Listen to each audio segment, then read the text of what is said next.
हरिः ओं श्रीगुरुभ्यो नमः।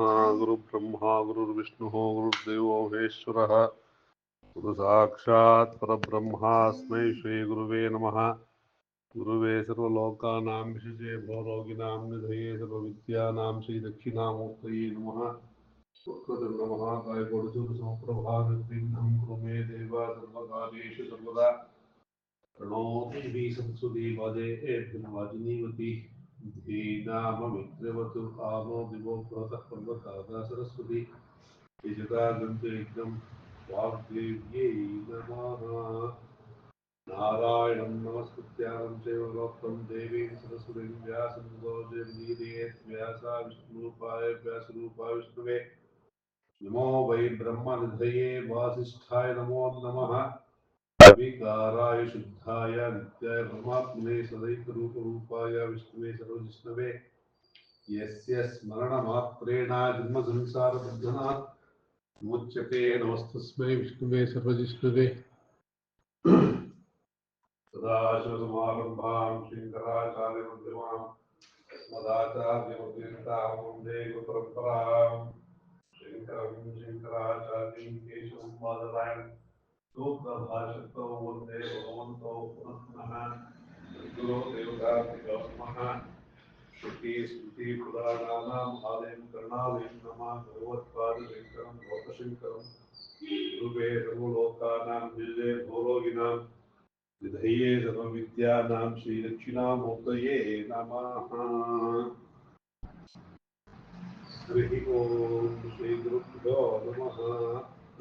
नारायणः परो व्यक्तादन्नमोऽव्यक्तसम्भो पिण्डस्यान्तस्मे लोकाः सप्तद्वीपाशमेधिनी। ॐ सहनावतु सहनौ भुनक्तु सह वीर्यं करवावहै तेजस्विनावधीतमस्तु मा विद्विषावहै। ॐ शान्तिः शान्तिः शान्तिः। हरिः ओं श्रीगुरुभ्यो नमः। ಭಗವದ್ಗೀತೆಯ ಕೇಳುಗ ಭಕ್ತಾದಿಗಳೇ, ಮಹಾಜನಗಳೇ, ಆ ವಾಗ್ದೇವಿ ನನ್ನಲ್ಲಿ ಏನನ್ನ ಗುಣಿಸ್ತಾಳೋ ಆ ಶ್ರೀಕೃಷ್ಣ ಯಾವ ರೀತಿ ಪ್ರೇರೇಪಣೆ ಮಾಡ್ತಾನೋ ಆ ರೀತಿಯಾಗಿ ಯಥಾಮತಿ ಯಥಾಶಕ್ತಿ ಭಗವದ್ಗೀತೆಯ ಒಂದು ವಿವರಣೆಯನ್ನ ಕೊಡೋದಕ್ಕೆ ಪ್ರಯತ್ನವನ್ನ ಪಡ್ತಾ ಇದ್ದೀನಿ. ಭಗವದ್ಗೀತೆಯ 13ನೇ ಅಧ್ಯಾಯ ಕ್ಷೇತ್ರ ಕ್ಷೇತ್ರಜ್ಞ ಯೋಗ, ಈ ವಿಚಾರವಾಗಿ ಯಥಾಮತಿ ವಿವರಣೆ ಕೊಡೋದಕ್ಕೆ ಪ್ರಯತ್ನ ಪಡ್ತೀನಿ. ಭಗವಂತ ನಮಗೆ 7ನೇ ಅಧ್ಯಾಯದಲ್ಲಿ ಅನೇಕ ವಿಚಾರಗಳನ್ನ ತಿಳಿಸಿದ್ದಾನೆ. ಅಲ್ಲಿ ಪ್ರಕೃತಿಯ ವಿಚಾರವಾಗಿರ್ಬೋದು, ಪಂಚಭೂತಗಳು, ಪಂಚ ಮನೋಬುದ್ಧಿ, ಅಹಂಕಾರ, ಈ ವಿಚಾರಗಳನ್ನೆಲ್ಲ ತಿಳಿಸಿದ್ದಾನೆ ನಮಗೆ. ಇಲ್ಲಿ ಅದರಿಂದ ಮುಂದುವರೆದ ಭಾಗವಾಗಿ ಈ ಕ್ಷೇತ್ರ ಅಂದ್ರೆ ಏನು, ಆ ಕ್ಷೇತ್ರಜ್ಞ ಅಂದ್ರೆ ಏನು, ಆ ವಿಚಾರಗಳನ್ನ ತಿಳಿಸೋದಕ್ಕೆ ಹೊರಟಿದ್ದಾನೆ, ಅನುಗ್ರಹ ಮಾಡ್ತಾ ಇದ್ದಾನೆ ನಮಗೆ. ನಾವು ಸಾಮಾನ್ಯವಾಗಿ ಲೌಕಿಕವಾಗಿರ್ತಕ್ಕಂತಹ ಜನ ಈ ದೇಹವೇ ನಾನು ಅಂತ ಅನ್ಕೊಂಡಿರ್ತೀವಿ. ಹಾಗಾಗಿ ಎಲ್ಲವೂ ಈ ದೇಹದ ಭಾವನೆಯಿಂದ, ದೇಹ ಆತ್ಮ ಭಾವನೆಯಿಂದ ವ್ಯವಹಾರವನ್ನ ಮಾಡ್ತಾ ಇರ್ತೀವಿ. ಆದರೆ ಈ ದೇಹ ಅಂತಕ್ಕಂಥದ್ದು ಬೇರೆ, ಈ ಆತ್ಮ ಅಂತಕ್ಕಂಥದ್ದು ಬೇರೆ ಅನ್ನೋದು ನಮಗೆ ಭಗವದ್ಗೀತೆ ಅಧ್ಯಯನ ಮಾಡ್ತಾ ಮಾಡ್ತಾ ಹೆಚ್ಚು ಸುಸ್ಪಷ್ಟವಾಗಿ ಗೋಚರ ಆಗ್ತಾ ಹೋಗುತ್ತೆ. ಯಾಕೆಂದ್ರೆ ಈ ದೇಹ ಅಂತಕ್ಕಂಥದ್ದು ಹಲವಾರು ಬಂದಿದೆ, ನಮಗೆ ಅನೇಕ ಜನ್ಮಗಳು ಆಗೋಗಿದೆ ಅಂತ ಹೇಳಿ ಹಿಂದಿನ ಅಧ್ಯಾಯದಲ್ಲೆಲ್ಲ ನಮಗೆ ವಿಚಾರವನ್ನ ತಿಳಿಸಿದ್ದಾನೆ ಭಗವಂತ. ಇನ್ನೂ ಅದ್ರ ಬಗ್ಗೆ ಹೆಚ್ಚಾಗಿ ತಿಳಿಸೋದಕ್ಕೆ ಕ್ಷೇತ್ರ ಕ್ಷೇತ್ರಜ್ಞ ಅಂತಕ್ಕಂಥ ವಿಚಾರವನ್ನು ತಗೊಂಡು ಕೇಳೋದಕ್ಕೆ ಹೊರಟಿದ್ದಾನೆ.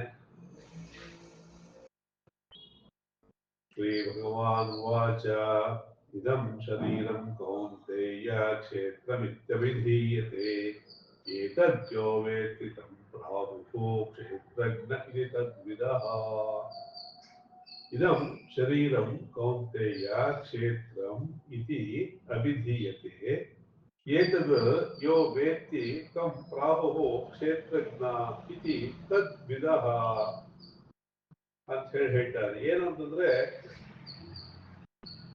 ಕೌಂತೆಯ ಈ ಶರೀರ ಇದೆಯಲ್ಲ, ಈ ಶರೀರವನ್ನ ಕ್ಷೇತ್ರ ಅಂತ ಹೇಳ್ತಾರೆ. ಇದನ್ನ ಯಾರು ಅರ್ಥಕೊಳ್ತಾರೋ ಅವನ್ನ ಕ್ಷೇತ್ರಜ್ಞ ಅಂತ ವಿದ್ವಾಂಸರು ಹೇಳ್ತಾರೆ ಅಂತ ಹೇಳಿ ಹೇಳ್ತಾರೆ. ಯಾಕೆಂದ್ರೆ ಕ್ಷೇತ್ರ ಅಂದ್ರೆ ನಮ್ಗೆ ಗೊತ್ತಿದೆ, ಒಂದು ಫೀಲ್ಡ್ ಅಂತ ಹೇಳಬಹುದು, ವರ್ಕಿಂಗ್ ಫೀಲ್ಡ್ ಅಂತ ಹೇಳ್ತಾರೆ, ಅಥವಾ ಕಾರ್ಯಕ್ಷೇತ್ರ ಅಂತ ಹೇಳ್ತಾರಲ್ಲ ಆತರ. ಆ ಒಂದು ವರ್ಕಿಂಗ್ ಫೀಲ್ಡ್ ಅನ್ನೋದು ಒಂದು ಲಿಮಿಟ್ ಇದೆ. ಆ ಚೇತನ ಅಂತಕ್ಕಂಥದ್ದು ಅನ್ಲಿಮಿಟ್. ಯಾವಾಗ ನಮಗೆ ಈ ದೇಹ ಬೇರೆ ಆತ್ಮ ಬೇರೆ ಅಂತ ನಮಗೆ ವಿಚಾರ ಗೊತ್ತಾಗತ್ತೋ ಅವಾಗ ಅವನಿಗೆ ಸ್ವಲ್ಪ ಜ್ಞಾನ ಇದೆ ಅಂತಕ್ಕಂಥದ್ದು ಗೊತ್ತಾಗತ್ತೆ ಪಂಡಿತರ ಪ್ರಕಾರ ಅಂತ ಹೇಳಿ. ನಮ್ಗೆ ಜ್ಞಾನ ಇಲ್ವೇ ಅಂತಂದಾಗ ಜ್ಞಾನ ಇದೆ. ಅಂದ್ರೆ ನಮ್ಗೆ ಆ ಜ್ಞಾನ ಅಂತಕ್ಕಂಥದ್ದು ಒಂದು ಲಿಮಿಟೇಷನ್. ಮನುಷ್ಯನಿಗೆ ಒಂದು ತಿಳ್ಕೊಂಡ್ರೆ ಎಲ್ಲ ಹಾಗೆ ಆಗತ್ತೆ ಅಂತ ಹೇಳಿ ಉಪನಿಷತ್ತುಗಳು ಹೇಳ್ತಾ ಇದ್ರು ಕೂಡ ಏಕವಿಜ್ಞಾನೇನ ಸರ್ವವಿಜ್ಞಾನಂ ಇತಿ ಅಂತ ಹೇಳತ್ತೆ. ಹೇಗೆ ಉದಾಹರಣೆ ಕೊಡ್ತಾರೆ, ಅಲ್ಲಿ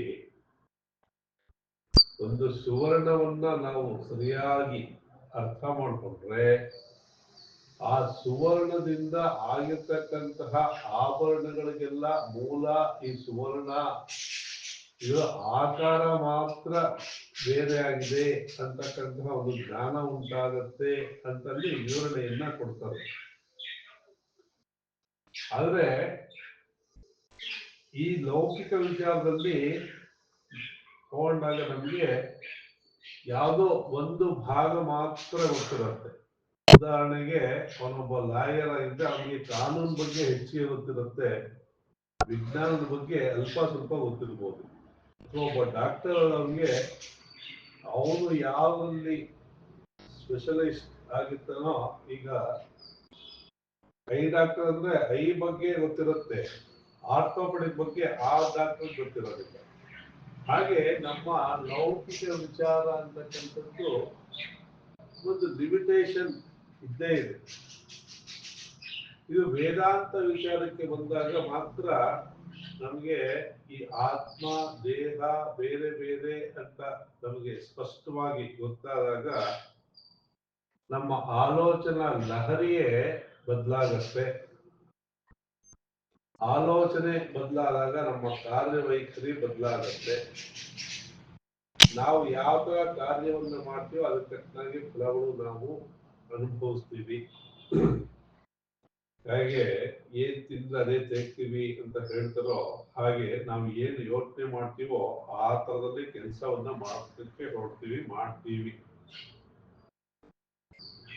ನಮ್ಗೆ ಇಲ್ಲಿ ಎಲ್ಲ ನಶ್ವರ ಅಂತಕ್ಕಂಥದ್ದು ಸುಸ್ಪಷ್ಟವಾಗಿ ಗೊತ್ತಾದಾಗ ನಾವು ಅಷ್ಟು ಹೆಚ್ಚು ತಲೆ ಕೆಡಿಸ್ಕೊಳ್ಳೋದಿಲ್ಲ. ಅಥವಾ ಈಗ ಏನು ಒಂದು ಹಿಂದೆ ಬಿದ್ದಿರ್ತೀವಿ, ಒಂದು ವಿಷಯದ ಹಿಂದೆ ಅಷ್ಟು ಮಟ್ಟಿಗಂತೂ ಹೋಗಲ್ಲ ಖಂಡಿತ.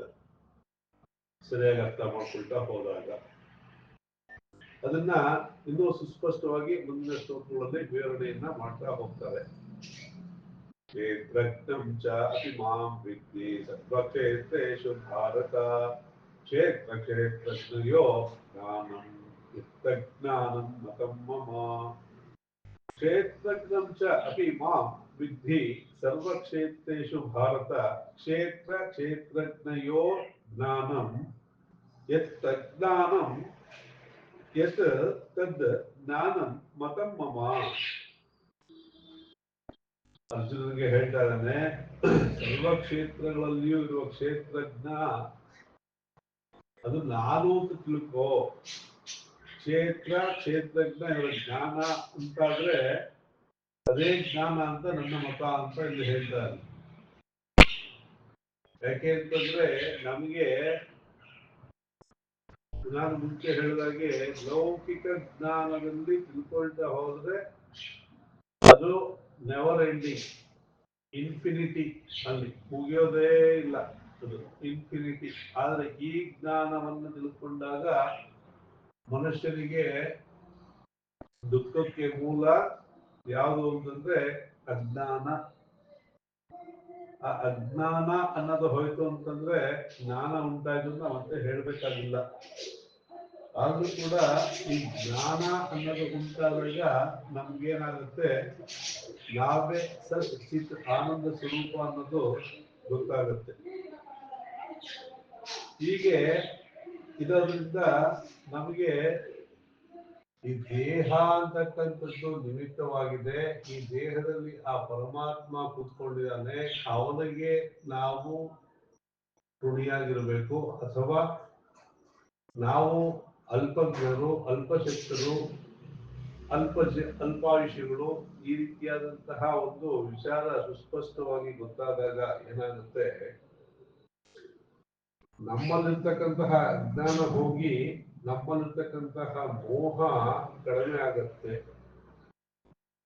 ಆ ಕಡಿಮೆ ಆದಾಗ ಮಾತ್ರ ನಮ್ಮ ಕಾರ್ಯ ಚೆನ್ನಾಗಿ ಆಗೋದಕ್ಕೆ ಅಥವಾ ಕಾರ್ಯವನ್ನ ಚೆನ್ನಾಗಿ ಮಾಡೋದಕ್ಕೆ ಅಥವಾ ವ್ಯಾಮೋಹನ ಬಿಡೋದಕ್ಕೆ ಸಾಧ್ಯವಾಗತ್ತೆ.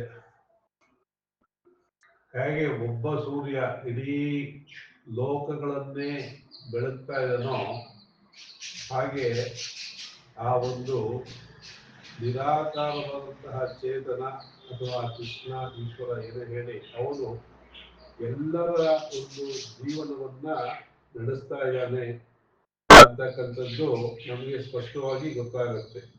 ಅದೇ ರಾತ್ರಿ ಆಗ್ಬಿಟ್ರೆ ನಾವು ಎಲ್ಲೆಲ್ಲಿ ಹೋಗ್ತೇವೆ ಅಲ್ಲೆಲ್ಲ ಒಂದು ಲೈಟ್ ಹಾಕೊಳ್ಬೇಕು. ಅದಕ್ಕೆ ಲಿಮಿಟೇಷನ್ ಅಷ್ಟೇ. ಜೀವ ಅನ್ನೋದಕ್ಕೂ ಕೂಡ ಲಿಮಿಟೇಷನ್ ಅಷ್ಟೇನೆ. ಕೆಲವು ಕಾರ್ಯಗಳನ್ನ ಮಾತ್ರ ಮಾಡೋದಕ್ಕೆ ಸಾಧ್ಯ. ಯಾವಾಗ ಆ ಒಂದು ಚೇತನ ನಮ್ಮಲ್ಲಿ ಕುಳಿತು ನಮಗೆ ಪ್ರಚೋದನೆ ಮಾಡುತ್ತೋ ಅವಾಗ. ಆದ್ರೆ ಹೇಳ್ತಾರಲ್ಲ ಏನ್ ಬೇಕಾದ್ರೂ ಮಾಡ್ಬೋದು ಅಂತ ಹೇಳಿದ್ರೆ ಹೌದು, ಸಾಧನೆ ಮಾಡಿದಾಗ ಮಾಡಕ್ ಸಾಧ್ಯ. ಹಾಗೇನೆ ನಾವು ಸತ್ ಚಿತ್ ಆನಂದ ಸ್ವರೂಪರು ಅಂತಕ್ಕಂಥದ್ದು ನಿಜ. ಆದ್ರೆ ಅದು ಸಾಧನೆ ಮಾಡಿದಾಗ ಮಾತ್ರ ಸಾಧ್ಯ, ಇಲ್ಲದೆ ಇದ್ರೆ ಸಾಧ್ಯ ಆಗೋದಿಲ್ಲ. ಹಾಗೆ ನಮಗೆ ಈ ವ್ಯತ್ಯಾಸ ಮೊದಲು ಗೊತ್ತಾಗ್ಬೇಕು. ಕ್ಷೇತ್ರಕ್ಕೂ ಕ್ಷೇತ್ರಜ್ಞನಿಗೂ ಇರುವ ವ್ಯತ್ಯಾಸ ಗೊತ್ತಾಯ್ತು ಅಂತಂದ್ರೆ ನಮ್ಮ ಕಾರ್ಯವಿಧಾನ ಅಂತಕ್ಕಂಥದ್ದು ಬದಲಾಗುತ್ತೆ. ಹೇಗೆ ಯಾವ ಬೀಜವನ್ನು ಬಿತ್ತಿದ್ರೆ ಅದಕ್ಕೆ ತಕ್ಕನಾದಂತಹ ಬೆಳೆ ಬರುತ್ತೋ, ಅದೇ ರೀತಿಯಲ್ಲಿ ನಾವು ಏನು ಕೆಲಸ ಮಾಡ್ತೀವೋ ಅದಕ್ಕೆ ತಕ್ಕನಾದಂತಹ ಫಲ ಕೂಡ ಉಂಟಾಗತ್ತೆ. ಹಾಗಾಗಿ ಕಾರ್ಯ ಕಾರಣ, ನೀವು ಮಾಡಿದ ಕಾರ್ಯಕ್ಕೆ ತಕ್ಕನಾದಂತಹ ಕಾರಣ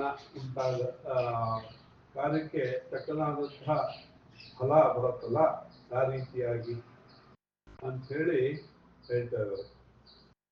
ಮುಂದೆ ಹೇಳ್ತಾರೆ, ತಕ್ಷೇತ್ರಂ ಯದ್ವಿಕಾರಿ ಯತಶ್ಚ ಯತ್ ಸಚಯೋ ಯತ್ ಪ್ರಭಾವಶ್ಚ ತತ್ಸಮಾಸೇನ ಮೇ ಶೃಣು. ತತ್ ಕ್ಷೇತ್ರಂ ಯಚ್ಚ ಯಾದ್ ಯತ್ ಯಾದ್ ಯಚ್ಚ ಯಾದ್ ಅತೃಚ್ಛ ಯದ್ವಿಕಾರಿ ಯತಶ್ಚ ಯತ್ ಸಚಯೋ ಯತ್ ಪ್ರಭಾವಶ್ಚ ತತ್ಸಮಾಸೇನ ಮೇ ಶೃಣು. ಆ ಕ್ಷೇತ್ರ ಯಾವುದು ಮತ್ತು ಎಂಥದ್ದು, ಯಾವ ವಿಕಾರವನ್ನ ಉಳ್ಳದ್ದಾಗಿದೆ ಮತ್ತು ಅದು ಯಾರ ಪ್ರಭಾವದಿಂದ ಉಂಟಾಗಿದೆ, ಇದನ್ನು ಕೂಡ ಹೇಳ್ತೀನಿ ಅಂತ ಹೇಳಿ ಶ್ರೀಕೃಷ್ಣ ವಿವರಣೆಯನ್ನ ಕೊಡೋದಕ್ಕೆ ಹೊರಟಿಯಾನೆ.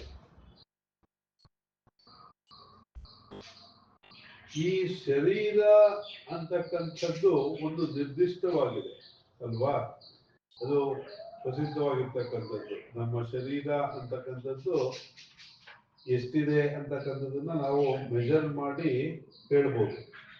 ಆದ್ರೆ ಈ ಮನಸ್ಸಿದೆಯಲ್ಲ, ದೇಹದೊಳಗಿರ್ತಕ್ಕಂತಹ ಮನಸ್ಸು, ಅದನ್ನ ನಾವು ಅಳತೆ ಮಾಡೋದಕ್ಕೆ ಸಾಧ್ಯನೇ ಇಲ್ಲ. ಇದಕ್ಕೆ ಯಾವ ಮೆಜರಿಂಗ್ ಇನ್ಸ್ಟ್ರೂಮೆಂಟ್ ಕೂಡ ಇಲ್ಲ.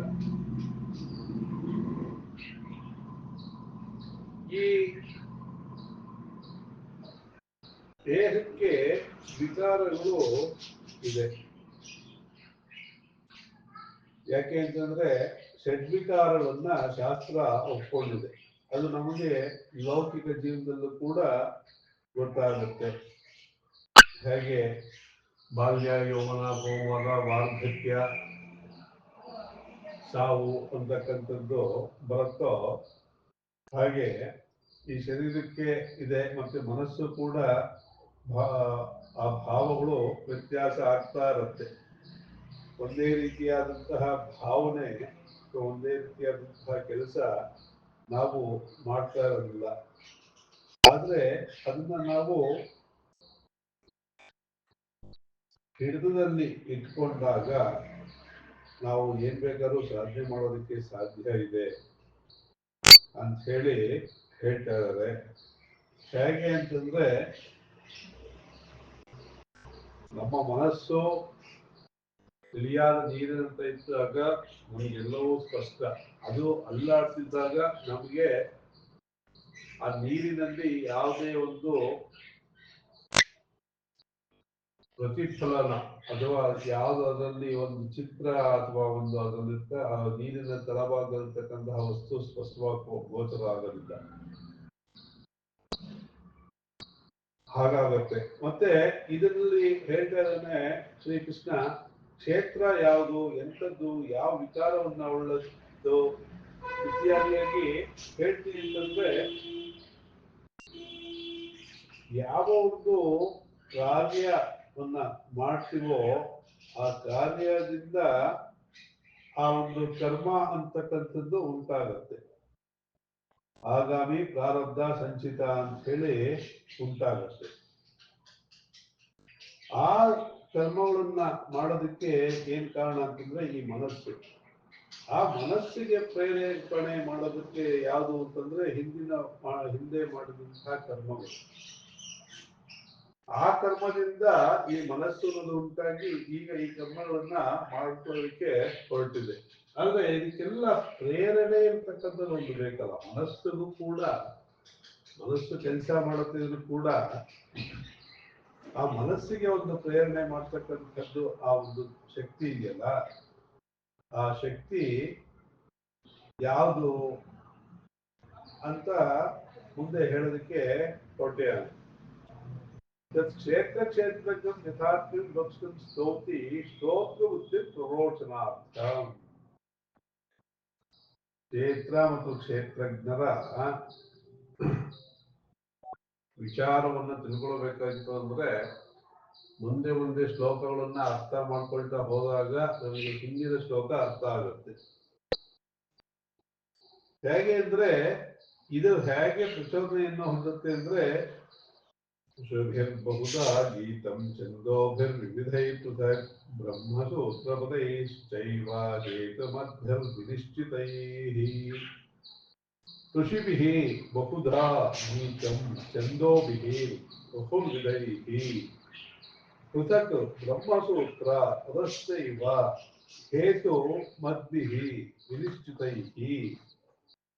ಋಷಿಗಳು ಏನ್ ಮಾಡಿದ್ದಾರೆ ಅಂದ್ರೆ ವಿವಿಧವಾದ ರೀತಿಯಾದಂತಹ ಛಂದಸ್ಸುಗಳಿಂದ ಗೀತಂ ಹೇಳಿದ್ದಾರೆ ಅಥವಾ ಹಾಡಲ್ಪಟ್ಟಿದ್ದಾರೆ. ಅದಕ್ಕೆ ಕಾರಣಗಳು ತಿಳಿಸಿದ್ದಾರೆ. ಬ್ರಹ್ಮಸೂತ್ರ ಅಂತ ಒಂದಿದೆ. ಆ ಬ್ರಹ್ಮಸೂತ್ರದಲ್ಲಿ ಅನೇಕ ವಿಚಾರಗಳು ಇದೆ.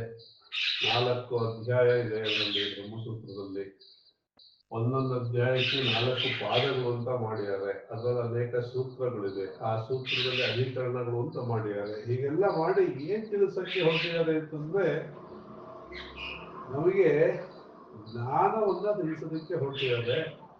ಅದರದ್ದೆಲ್ಲದರ ಸಾರ ಏನು ಅಂದ್ರೆ ಆತ್ಮವನ್ನ ತಿಳ್ಕೊಳ್ಬೇಕು ಅಂತಕ್ಕಂಥದನ್ನೇ ಹೇಳೋದಕ್ಕೆ ಹೊರಟಿದೆ. ಆ ಆತ್ಮವನ್ನ ತಿಳ್ಕೊಳ್ಬೇಕು ಅಂತಂದ್ರೆ ನಮ್ಗೆ ಇದೆಲ್ಲ ವಿಚಾರಗಳು ಗೊತ್ತಾಗ್ತಾ ಹೋಗ್ಬೇಕು. ಗೊತ್ತಾಗಿ ಅದನ್ನು ಅರ್ಥ ಮಾಡಿಕೊಂಡು ಅದರ ಅನುಷ್ಠಾನವನ್ನು ಮಾಡಬೇಕು. ಯಾಕೆಂದ್ರೆ ನಮಗೆ ಅನೇಕ ವಿಧವಾದಂತಹ ಅಧ್ಯಾಸಗಳು, ಅಧ್ಯಾಸ ಅಂತಂದ್ರೆ ಇಲ್ಯೂಷನ್, ತಪ್ಪಾಗಿ ತಿಳ್ಕೊಂಡಿರ್ತಕ್ಕಂಥದ್ದು. ನಾವು ಯಾವುದು ಕಣ್ಣಿಗೆ ಕಾಣುತ್ತೋ ಅವನ್ನ ಸತ್ಯ ಅಂತ ತಿಳ್ಕೊಂಡ್ಬಿಟ್ಟಿದೀವಿ, ಅಥವಾ ಹೊರಗಿಂದ ಸಿಕ್ಕದೆ ಸುಖ ಅಂತ ತಿಳ್ಕೊಂಡ್ಬಿಟ್ಟಿದೀವಿ. ಅದು ನಮಗೆ ದುಃಖವನ್ನೇ ಉಂಟು ಮಾಡುತ್ತೆ. ಏಕೆಂದ್ರೆ ಯಾವುದು ಗೋಚರವಾಗ್ತಿದೆಯೋ ಅದು ಯಾವುದು ಪರ್ಮನೆಂಟ್ ಅಲ್ಲ ಅಂತಕ್ಕಂಥದ್ದು ಫಸ್ಟ್ ನಮಗೆ ಗೊತ್ತಾಗ್ಬೇಕು. ಅದು ಗೊತ್ತಾದಾಗ ನಮಗೆ ಅದ್ರ ಮೇಲಿನ ವ್ಯಾಮೋಹ ಕಡಿಮೆ ಆಗುತ್ತೆ. ಇದೆಲ್ಲಾನು ತಿಳ್ಕೊಂಡು ಕೂಡ ನಾವು ಭಗವದ್ಗೀತೆ ಓದಿದ್ರು, ಬ್ರಹ್ಮಸೂತ್ರ ಓದಿದ್ರು, ಉಪನಿಷತ್ತುಗಳನ್ನ ಓದಿದ್ರು, ಏನೇನೇ ಮಾಡಿದ್ರು ಕೂಡ ನಮ್ಗೆ ಆ ಸಾರಾಂಶ ಗೊತ್ತಾಗದೆ ಹೋದ್ರೆ ನಾವು ಇದೆಲ್ಲ ಓದಿದ್ದು ವೇಸ್ಟ್ ಆಗ್ಬಿಡುತ್ತೆ. ಹೇಗೆ ಅಂತಂದ್ರೆ ಈ ಕಷ್ಟೆ ಮೇಲೆ ಹೊರೆನ ಹೊರಿಸಿದ್ರೆ ಅದ್ರಲ್ಲಿ ಏನಿದೆ ಅಂತ ಅದು ಗೊತ್ತಿಲ್ಲ, ಅದು ಭಾರವನ್ನಷ್ಟೇ ಹೊರತ್ತೆ. ಹಾಗೆ ನಾವು ಅನೇಕ ವಿಚಾರಗಳನ್ನ ಓದಿ ಅರ್ಥ ಮಾಡ್ಕೊಂಡು ತಲೆ ತುಂಬಿಸ್ಕೊಂಡು ಮಾತ್ರಕ್ಕೆ ಅದು ಅನುಷ್ಠಾನ ಮಾಡಲಿದ್ರೆ ಉಪಯೋಗ ಇಲ್ಲ. ಕೇವಲ ಕತ್ತೆ ಭಾರವನ್ನ ಹೊತ್ತಂತೆ ಹೇಳಿ ಒಂದು ಮಾತನ್ನ ಹೇಳ್ತಾರೆ. ಹಾಗಾಗಿ ವಿಚಾರವನ್ನ ತಿಳ್ಕೊಳ್ಬೇಕು, ಅರ್ಥ ಮಾಡ್ಕೊಳ್ಬೇಕು, ಅನುಷ್ಠಾನ ಮಾಡಬೇಕು. ಅವಾಗಲೇ ಅದಕ್ಕೆ ಸಾರ್ಥಕ್ಯ ಅಂತಕ್ಕಂಥದ್ದು. ಋಷಿಗಳೆಲ್ಲ ಪಾಪ ಹೇಳಿದ್ದಾರೆ. ಸಾಕ್ಷಾತ್ ಶ್ರೀಕೃಷ್ಣ ಅರ್ಜುನನ್ನ ನಿಮಿತ್ತವಾಗಿಕೊಂಡು ಭಗವದ್ಗೀತೆ ಹೇಳಿದ, ಅದನ್ನ ವ್ಯಾಸ ಮಹರ್ಷಿಗಳು ಬರೆದು ಗ್ರಂಥ ರೂಪದಲ್ಲಿ ನಮಗೆ ಕೊಟ್ಟರು. ಅದಕ್ಕೆ ಭಾಷ್ಯವನ್ನ ಎಲ್ಲ ಋಷಿಗಳು ಮಾಡಿದ್ದಾರೆ. ಶಂಕರ ಭಗವತ್ಪಾದರು, ಮಧ್ವಾಚಾರ್ಯರು, ರಾಮಾನುಜಾಚಾರ್ಯರು ಎಲ್ಲರೂ ಭಾಷ್ಯವನ್ನ ಬರೆದಿದ್ದಾರೆ, ಪ್ರಧಾನ ಆಚಾರ್ಯರು. ಅದನ್ನ ಓದಿದ ಮೇಲೆ ಕೂಡ ನಮಗೆ ವ್ಯಾಮೋಹ ಕಡಿಮೆ ಆಗಲಿಲ್ಲ ಅಂತಂದ್ರೆ ಉಪಯೋಗ ಇಲ್ಲ. ವ್ಯಾಮೋಹ ಕಡಿಮೆ ಆಗ್ತಾ ಇರಬೇಕು. ಆತ್ಮದ ಬಗ್ಗೆ ನಾವು ಚಿಂತನೆಯನ್ನ ಮಾಡ್ತಾ ಇರಬೇಕು. ಅಂದ್ರೆ ಇದು ಬಹಳ ದೊಡ್ಡ ಪದ. ಪದ ಅಂದ್ರೆ ಪದ ಚಿಕ್ಕದಾಗಿರ್ಬೋದು, ಆತ್ಮದ ಎರಡೇ ಅಕ್ಷರ ಅಂತ ಅನಿಸ್ಬೋದು. ಆದ್ರೆ ಅದನ್ನ ನಾವು ಒಳಮುಖಕ್ಕೆ ಮಾಡ್ಕೊಳ್ಬೇಕು ಅಂದ್ರೆ, ಬಹಿರಿಂದ್ರಿಯನ ಅಂತರ್ಮುಖ ಮಾಡ್ಕೊಳ್ಬೇಕು ಅಂದ್ರೆ ಬಹಳ ಕಷ್ಟ, ಬಹಳ ಸಾಧನೆಯನ್ನ ಮಾಡಬೇಕು. ಮಾಡ್ತಾ ಮಾಡ್ತಾ ಎಂದೋ ಒಂದು ದಿವಸ ನಮಗೆ ಆ ಒಂದು ಅಂತಃಸ್ಫುರಣೆ, ಆ ಒಳಗಿನ ಪ್ರಕಾಶ ಗೊತ್ತಾಗತ್ತೆ. ಇಲ್ಲಿ ಏನ್ ಹೇಳ್ತಾನೆ ಮುಂದೆ ಭಗವಂತ ಅಂದ್ರೆ, ಸ್ತುತ್ಯ ಅಭಿಮುಖೀಭೂತಾಯ ಅರ್ಜುನಾಯ ಭಗವಾನ್. ಈ ವಿಷಯದ ಸ್ತುತಿ ಯಾತಕ್ಕೆ ಮಾಡಬೇಕು ಅಂತಂದ್ರೆ, ನಮಗೆ ಹೇಗೆ ಒಂದು ಪದಾರ್ಥದ ಬಗ್ಗೆನೋ ಅಥವಾ ಪ್ಲೇಸ್ ಬಗ್ಗೆನೋ ಅಥವಾ ಒಬ್ಬ ವ್ಯಕ್ತಿ ಬಗ್ಗೆನೋ ಇರದೇ ಮೂರು ಪ್ರಕಾರ: ವಸ್ತು, ವ್ಯಕ್ತಿ, ವಿಷಯ. ಆ ವಿಷಯದ ಬಗ್ಗೆ ನಮ್ಗೆ ಯಾರು ಗೊತ್ತಾಗಬೇಕು ಅಂದ್ರೆ ಅದನ್ನ ಹೊಗಳಬೇಕು ಅಲ್ವಾ?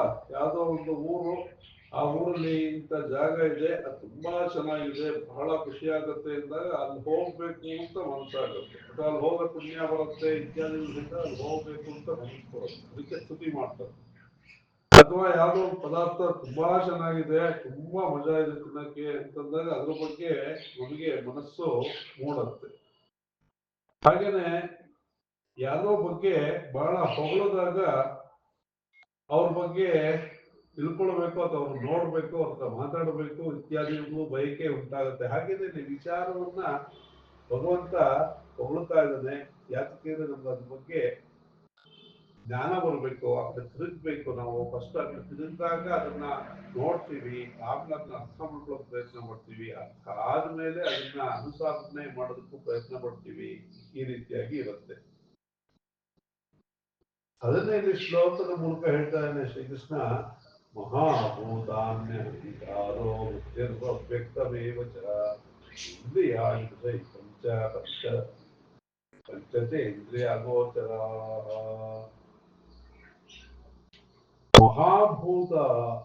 ಮಹಾಭೂತಾಃ ಅನ್ಯ ಅಹಂಕಾರೋ ಬುದ್ಧಿಃ ಅವ್ಯಕ್ತಮೇವ ಚ ಇಂದ್ರಿಯಾಣಿ ದಶ ಏಕಂ ಪಂಚ ಚ ಇಂದ್ರಿಯಾಣಿ ಗೋಚರಾಹ. ಇಲ್ಲಿ ಏನ್ ಹೇಳ್ತಾನೆ, ಮಹಾಭೂತಗಳು. ಮಹಾಭೂತಗಳು ಅಂತಂದ್ರೆ ಪೃಥ್ವಿ, ಆಪ, ತೇಜು, ವಾಯು, ಆಕಾಶ. ಈ ಭೂತಗಳಿಂದ, ಈ ಆ ಅಂಶದಿಂದ ಈ ದೇಹ ಉಂಟಾಗಿದೆ. ಈ ದೇಹದಲ್ಲಿ ಏನಿದೆ, ಅಹಂಕಾರ, ಬುದ್ಧಿ ಮತ್ತು ಅವ್ಯಕ್ತವಾಗಿರ್ತಕ್ಕಂತಹ ಮನಸ್ಸು. ಅದು ವ್ಯಕ್ತಪಡಿಸೋದಲ್ಲ, ಅದು ಇದೆ, ಅದು ನಮಗೆ ಕಣ್ಣಿಗೆ ಗೋಚರ ಆಗೋದಿಲ್ಲ. ಇಂದ್ರಿಯಗಳೆಲ್ಲ ಕಣ್ಣಿಗೆ ಗೋಚರ ಆಗುತ್ತೆ. 10 ಇಂದ್ರಿಯ ಅಂತ ಹೇಳಿ ಹೇಳ್ದ. 10 ಇಂದ್ರಿಯ ಅಂತ ಹೇಳಿ ದಶೈಕಂಚ ಪಂಚ. ದಶೈಕಂಚ ಪಂಚ ಅಂತಂದ್ರೆ ಇಲ್ಲಿ 10 ಇಂದ್ರಿಯಗಳು, 5 ಕರ್ಮೇಂದ್ರಿಯಗಳು, 5 ಜ್ಞಾನೇಂದ್ರಿಯಗಳು ಮತ್ತು 1 ಮನಸ್ಸು. ಇದು ಇದೆ ಅಲ್ವಾ. 2 ಕೈ, 2 ಕಾಲು, 4 ಆಯ್ತು. ಬುಧ ಉಪಸ್ಥಾನ ಅಂದ್ರೆ ಮಲಮೂತ್ರಗಳು ವಿಸರ್ಜನೆ ಮಾಡ್ತಕ್ಕಂತಹ 2 ಜಾಗಗಳು. ಇದು ನಮಗೆ ಕರ್ಮವನ್ನ ಮಾಡೋದಕ್ಕೆ ಸಹಕಾರವನ್ನ ಮಾಡುತ್ತೆ. 5 ಜ್ಞಾನೇಂದ್ರಿಯಗಳು, ಕಣ್ಣು, ಕಿವಿ, ಮೂಗು, ಬಾಯಿ, ಚರ್ಮ, 5 ಜ್ಞಾನೇಂದ್ರಿಯಗಳು. ಮತ್ತೆ ಮನಸ್ಸು. ಈ ಮನಸ್ಸು ಅಂತಕ್ಕಂಥದ್ದು ಸಂಕಲ್ಪ ವಿಕಲ್ಪಗಳನ್ನ ಮಾಡುತ್ತೆ. ಆದ್ರೆ ಇವೆಲ್ಲ ಏನಾಗುತ್ತೆ ಅಂತಂದ್ರೆ, ನಮ್ಗೆ ಈ ಕರ್ಮವನ್ನು ಮಾಡೋದಕ್ಕೆ ನಮ್ಗೆ ಯಾವುದು ಮುಖ್ಯ ಪ್ರೇರಣೆ ಅಂತಂದ್ರೆ ಮನಸ್ಸು ಅಲ್ವಾ. ಮನಸ್ಸಿನಿಂದ ಮಾತ್ರ ನಾವು ಕೆಲಸವನ್ನ ಮಾಡ್ಬೋದು.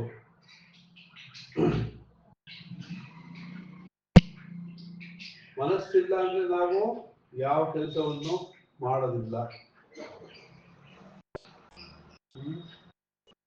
ಹಾಗೆ ಇದ್ದಾಗ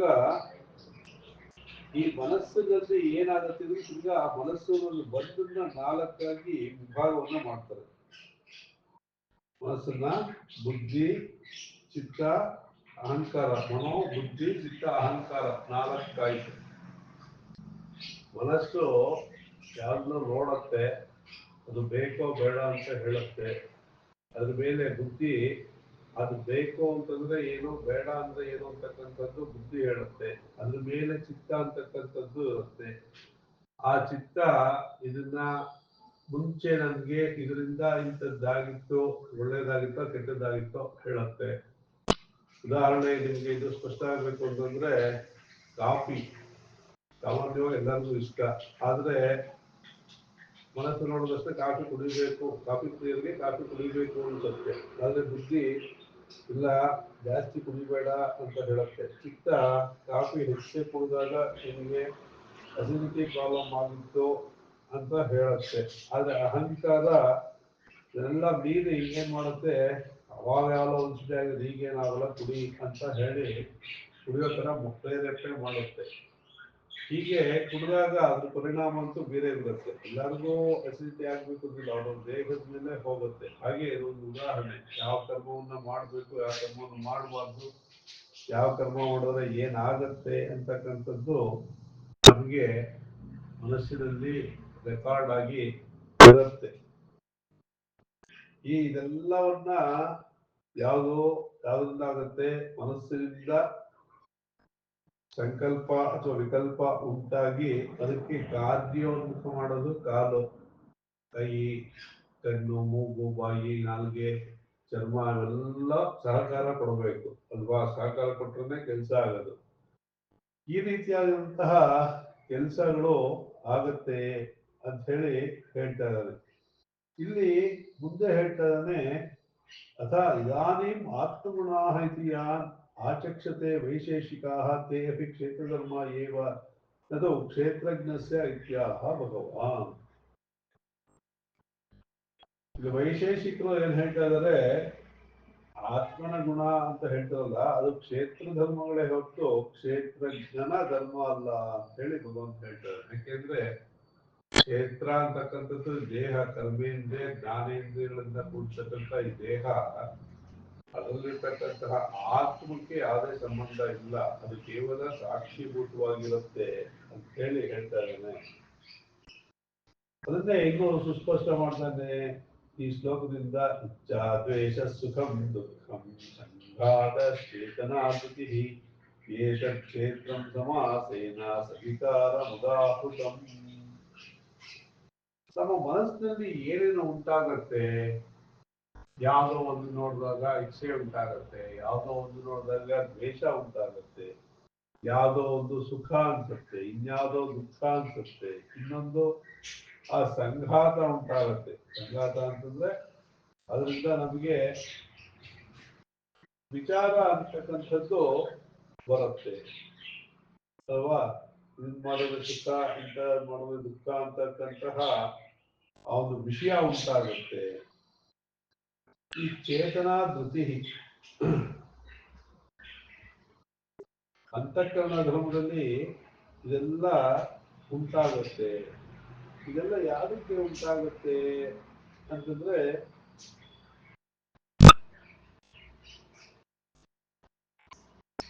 ವಿಕಾರ ಅಂತಕ್ಕಂಥದ್ದು ಎಲ್ಲ ಮನಸ್ಸಿನಲ್ಲೇ ಉಂಟಾಗ್ತಕ್ಕಂಥದ್ದು. ಯಾಕೆ ಅಂತಂದ್ರೆ ನಮ್ಮ ಮನಸ್ಸಿನಿಂದ ತಾನೇ ಈ ಕರ್ಮೇಂದ್ರಿಯಗಳು ಆಗೋದು.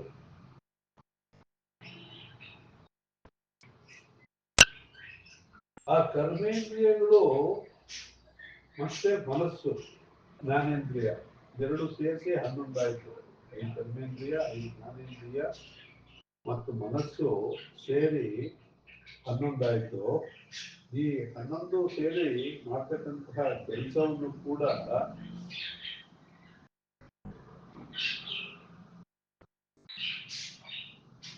ಅನುಭವಿಸೋದು ಯಾವುದು ಅಂದ್ರೆ ಈಗ ಅದು ಸುಖ ದುಃಖ ದ್ವೇಷ ಇತ್ಯಾದಿಗಳನ್ನೆಲ್ಲ ಅನುಭವಿಸೋದು ಕೂಡ ದೇಹನೇ ಅಥವಾ ಮನಸ್ಸೇ. ನಮ್ಗೆ ಯಾರೋ ಹೊಡೆದ್ರು ಅಂತಂದ್ರೆ ದೇಹ ಆ ನೋವನ್ನ ಅನುಭವಿಸಿ ಆ ನೋವು ಅನ್ನೋದು ಮನಸ್ಸಿನಲ್ಲಿ ಗೊತ್ತಾಗುತ್ತೆ. ಅಥವಾ ಯಾವ್ದ್ರಿಂದ ನಾವು ಸುಖ ಉಂಟಾಯ್ತು ಅಂದ್ರೆ ಆ ಸುಖ ಅಂತಕ್ಕದ್ದು ಇಂದ್ರಿಯಗಳಿಂದ ಮೂಲಕ ಗೊತ್ತಾಗಿ ಮನಸ್ಸಿನಲ್ಲಿ ಉಂಟಾಗುತ್ತೆ. ಸೊ ಯಾರೋ ಬೈದ್ರು ಅಂದ್ರೂ ಕೂಡ ಅದು ಮನಸ್ಸಿನಲ್ಲಿ ಗೊತ್ತಾಗುತ್ತೆ. ಹೀಗೆ ಆ ಸಂಘಾತ ಅಂತಕ್ಕಂಥದ್ದು ಉಂಟಾಗುತ್ತೆ. ಸಂಘಾತ ಅಂದ್ರೆ ಎರಡನ್ನೂ ಸೇರ್ಕೊಂಡು ಮನಸ್ಸು ಮತ್ತು ಜ್ಞಾನೇಂದ್ರಿಯ ಕರ್ಮೇಂದ್ರಿಯಗಳು ಸೇರ್ಕೊಂಡು ನಮಗೆ ಗೊತ್ತಾಗ್ತಕ್ಕಂಥದ್ದು ಉಂಟಾಗತ್ತೆ ಅಂತ ಹೇಳಿ ಹೇಳ್ತಾ ಇದ್ದಾನೆ. ಆದ್ರೆ ಇಲ್ಲಿ ಏನ್ ಹೇಳಿ ವಿಶೇಷವಾಗಿ ಏನ್ ಹೇಳ್ತಾ ಇದ್ರೆ ಕ್ಷೇತ್ರಕ್ಕೆ ಸಂಬಂಧಪಟ್ಟಿದ್ದೆ ಹೊರತು ಕ್ಷೇತ್ರಜ್ಞರಿಗೆ ಸಂಬಂಧಪಟ್ಟಿದ್ದಲ್ಲ ಇದು ಅಂತ ಹೇಳಿ ಹೇಳ್ತಾರೆ. ಕ್ಷೇತ್ರಜ್ಞರಿಗೆ ಯಾಕೆ ಸಂಬಂಧಪಟ್ಟಿದೆ ಅಂದ್ರೆ ಅದು ಸಾಕ್ಷಿಭೂತವಾಗಿರುತ್ತೆ. ಇದೆಲ್ಲ ಯಾವ್ದ್ರಿಂದ ಆಗ್ತಾ ಇದೆ ಅಂದ್ರೆ ಕರ್ಮೇಂದ್ರಿಯ ಜ್ಞಾನೇಂದ್ರಿಯ ಮನಸ್ಸಿನಿಂದ ಉಂಟಾಗ್ತಾ ಇದೆ ಅಂತ ಹೇಳಿ ಹೇಳ್ತಾ ಇದ್ದಾರೆ. ಮನಸ್ಸು ಕೂಡ ವಿಕಾರವನ್ನ ಹೊಂದುತ್ತೆ, ದೇಹ ಕೂಡ ವಿಕಾರವನ್ನ ಹೊಂದುತ್ತೆ. ಹೇಗೆ ವಿಕಾರವನ್ನ ಹೊಂದುತ್ತೆ ಅಂದ್ರೆ ನಮಗೆ ಹಿಂದೆ ಇದ್ದಿದ್ದ ಅಷ್ಟು ಆ ಒಂದು ಸೌಂದರ್ಯ ಈಗಿಲ್ಲ. ಸೌಂದರ್ಯ ಇಲ್ಲ ಅಂತಂದ್ರೆ ಸ್ವಲ್ಪ ಮೈ ಚರ್ಮ ಎಲ್ಲ ಸುಕ್ಕಾಗಿರ್ಬೋದು, ಕಣ್ಣು ಕಿವಿ ಎಲ್ಲ ಮೊದಲೇ ಸುಕ್ಕಾಗದೆ ಇರ್ಬೋದು. ದೇಹ ಒಟ್ಟಿನಲ್ಲಿ ಆ ಒಂದು ಆಕ್ಟಿವಿಟೀಸ್ ಅಷ್ಟು ಹಿಂದೆ ಇದ್ದಷ್ಟು ಹಿಂದೆ ಇರ್ತಕ್ಕಂಥದ್ದು ಕೂಡ ಅದು ಒಂದು ರೀತಿಯ ವಿಚಾರನೆ. ಮನಸ್ಸು ಅಷ್ಟೇ, ನಮಗೆ ಕೆಲಸ ಸಂತೋಷ ಉಂಟಾಗುತ್ತೆ, ಕೆಲಸ ದುಃಖ ಉಂಟಾಗುತ್ತೆ. ಇದೆಲ್ಲ ಯಾವುದು ಆಕಾರವನ್ನ ಬದಲಾಗತ್ತ ಅದೆಲ್ಲ ವಿಚಾರ ಅಂತ ಹೇಳ್ಬೋದು. ನಾವು ಹಿಂದೆ ಇದ್ದಷ್ಟೇ ಬಾಡಿ ಸೈಜ್ ಹಿಂದೆ ಇರ್ಬೋದು, ಅದು ವ್ಯತ್ಯಾಸ ಆಗ್ತದೆ. ದಪ್ಪ ಆಗಿರ್ಬೋದು, ಸಣ್ಣ ಆಗಿರ್ಬೋದು, ಏನೇ ಆಗಿರ್ಬೋದು, ಬದಲಾವಣೆ ಟೋಟಲ್ ವಿಕಾರ ಅಂತಂದ್ರೆ ಆಕಾರ ಬದಲಾಗ್ತಾ ಹೋಗುತ್ತೆ ಅಲ್ವಾ. ಅದು ಸ್ಟ್ಯಾಂಡರ್ಡ್ ಆಗಿ ಫಿಕ್ಸ್ ಆಗಿ ಇರೋದಿಲ್ಲ. ಈ ರೀತಿಯಾದಂಥದ್ದು ಉಂಟಾದ್ರೂ ಕೂಡ ಅದೆಲ್ಲ ಯಾರು ಸೇರಿದೆ ಅಂತಂದ್ರೆ ಈ ಕ್ಷೇತ್ರಕ್ಕೆ ಮಾತ್ರ ಸೇರಿದೆ ಅಂತ ಹೇಳಿ ಹೇಳ್ತಾ ಇದ್ದಾನೆ. ಮುಂದೆ ಹೇಳ್ತಾನೆ ಅಮಾನಿತ್ವಂ ಮದಂಭಿತ್ವಂ ಅಹಿಂಸಾ ಶಾಂತಿರಾರ್ಜವಂ ಆಚಾರ್ಯೋಪಾಸನಂ ಚೈತ್ಯಮಾತ್ಮ ವಿಧಿಗ್ರಹ. ಇಲ್ಲಿ ನಾವು ಏನನ್ನ ಸಾಧನೆ ಮಾಡೋದ್ರಿಂದ ನಾವು ಉತ್ತಮವಾಗಬಹುದು, ಉತ್ತಮ ಜೀವನ ಅಥವಾ ಉತ್ತಮ ಜನ್ಮ ಪಡ್ಕೋಬಹುದು ಅಂತಂದ್ರೆ ನಮ್ಮ ಈಗಿರೋ ಜೀವನ ಉತ್ತಮ ಮಾಡ್ಕೊಳಕ್ಕಾದ್ರೂ ಅಥವಾ ಮುಂದಿನ ಜನ್ಮವನ್ನು ಉತ್ತಮ ಮಾಡ್ಕೊಳ್ಬೇಕಾದ್ರೂ ಏನ್ ಮಾಡ್ಬೇಕಂತಂದ್ರೆ ಅಮಾನಿತ್ವಂ ಅದಂಭಿತ್ವಂ ಅಹಿಂಸಾ ಶಾಂತಿ ಆರ್ಜವಂ ಆಚಾರ್ಯ ಉಪಾಸನಂ ಶೌಚಂ ಸ್ಥೈರ್ಯಂ ಆತ್ಮವಿನಿಗ್ರಹ. ನಮಗೆ ಈ ಮಾನ ಅವಮಾನಗಳ ಒಂದು ಮಾನ ಅಪಮಾನಗಳ ಆ ದ್ವಂದ್ವ ಹೋಗ್ಬೇಕು ಅಂತ ಹೇಳಿ. ಯಾಕೆಂದ್ರೆ ಆ ದ್ವಂದ್ವ ಯಾವ್ದಕ್ಕೆ ಸಂಬಂಧಪಟ್ಟಿತ್ತು ಅಂದ್ರೆ ದೇಹಕ್ಕೆ ಸಂಬಂಧಪಟ್ಟಿದ್ದು ಅಂತ ಹೇಳಿ ಹೇಳ್ತಾರೆ. ಅದಂಬಿತ್ವ, ದಂಭ ಅಂತಂದ್ರೆ ನಾವು ಮಾಡ್ತಕ್ಕಂತಹ ಒಂದು ಕೆಲಸದಲ್ಲಿ ಆ ಶ್ಲಾಘನೆಯನ್ನ ಮಾಡ್ಕೊಳ್ತಕ್ಕಂಥದ್ದು, ಅಥವಾ ನಾವು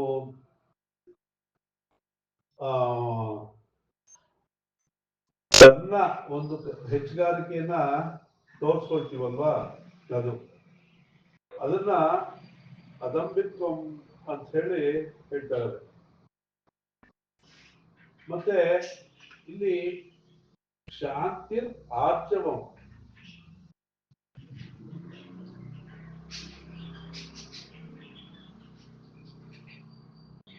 ನಾವು ಶಾಂತಿ ಅಂದ್ರೆ ಮತ್ತೊಬ್ಬರು ತಪ್ಪು ಮಾಡಿದ್ರು ಅದನ್ನ ಮನಸ್ಸಿನಲ್ಲಿ ವಿಕಾರವನ್ನ ಹೊಂದದೇ ಇರುತ್ತೆ. ಇಲ್ಲಿ ಬುದ್ಧ ಅವ್ರ ಮಾತು ಹೇಳ್ತಾರಂತೆ, ಕೋಪ ಅಂತಂದ್ರೆ ಏನು ಅಂತಂದ್ರೆ ಬೇರೆಯವರು ಮಾಡಿದ ತಪ್ಪಿಗೆ ನಮಗ್ ನಾವೇ ಶಿಕ್ಷೆ ಕೊಟ್ಕೊಳ್ಳೋದು ಅಂತ ಹೇಳಿ. ಯಾಕೆಂದ್ರೆ ಬೇರೆಯವ್ರನ್ನ ತಪ್ಪು ಮಾಡಿದ್ರೆ ನಮ್ಗೆ ಕೋಪ ಬರುತ್ತೆ, ಸಹಜ. ಅದು ನಮ್ಗೆ ಅದು ಪ್ರಕೃತಿದತ್ತವಾಗಿ ಆಗತ್ತೆ. ಯಾಕಂದ್ರೆ ನಮ್ಮ ಒಂದು ಥಿಂಕಿಂಗು ಅಥವಾ ನಾವು ಮಾಡೋ ಶೈಲಿ ಕೆಲಸದ್ದು ಅವ್ರು ಮಾಡೋ ಶೈಲಿ ವ್ಯತ್ಯಾಸ ಆದಾಗಲೇ ಕೋಪ ಬರುತ್ತೆ, ಅಥವಾ ನಮ್ಗೆ ಯಾರು ಅಂದಾಗ ಕೋಪ ಬರುತ್ತೆ. ಇದು ಅವ್ರು ಮಾಡಿದ ತಪ್ಪಿಗೆ ನಮಗ್ ಕೋಪ ಬಂದಾಗ ಫಸ್ಟ್ ಏನಾಗುತ್ತೆ, ನಮ್ಮಲ್ಲಿ ಮನಸ್ಸಿನಲ್ಲಿ ವಿಕಾರ ಉಂಟಾಗತ್ತೆ. ಆ ವಿಕಾರ ಉಂಟಾಗತ್ತಲ್ಲ, ಅದು ನಮಗ್ ನಾವೇ ಕೊಟ್ಕೊಳ್ಳೋ ಹಿಂಸೆ ಅಂತ ಹೇಳಿ ಬುದ್ಧ ಹೇಳ್ತಾನೆ. ಹಾಗೆ ಆ ಬೇರೆ ತಪ್ಪು ಮಾಡಿದ್ರು ಕೂಡ ನಾವು ವಿಚಾರವನ್ನ ಹೊಂದದೇ ಇರೋದು ಶಾಂತಿ ಅಂತ ಹೇಳಿ ಹೇಳ್ತಾರೆ.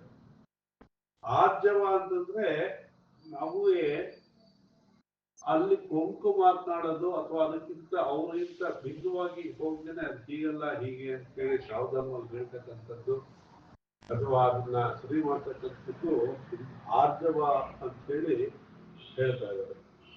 ಮತ್ತೆ ಇದೆಲ್ಲ ಉಂಟಾಗಬೇಕು ಅಂತಂದ್ರೆ ನಮ್ಗೇನು ಆಗ್ಬೇಕು ಅಂದ್ರೆ ಆಚಾರ್ಯ ಉಪಾಸನೆಯನ್ನ ಮಾಡಬೇಕು ಅಂತ ಹೇಳಿ ಹೇಳ್ತಾರೆ. ಆಚಾರ್ಯ ಉಪಾಸನೆ ಅಂತಂದ್ರೆ ಯಾರು ನಮ್ಗೆ ವಿದ್ಯೆಯನ್ನ ಹೇಳ್ಕೊಡ್ತಾರೋ, ಈ ಒಂದು ಆತ್ಮಜ್ಞಾನವನ್ನ ತಿಳಿಸ್ತಾರೋ ಅಂತಹ ಆಚಾರ್ಯರನ್ನ ಸೇವೆ ಮಾಡಬೇಕು ಅಂತ ಹೇಳಿ ಹೇಳ್ತಾ ಇದ್ದಾರೆ. ಅದರಿಂದಲೇ ನಮ್ಗೆ ಆ ಮೋಕ್ಷ ಅಥವಾ ಆತ್ಮ ಸಾಧನೆಯನ್ನ ಮಾಡೋದಕ್ಕೆ ಸಾಧ್ಯ ಅಂತ ಹೇಳ್ತಾರೆ.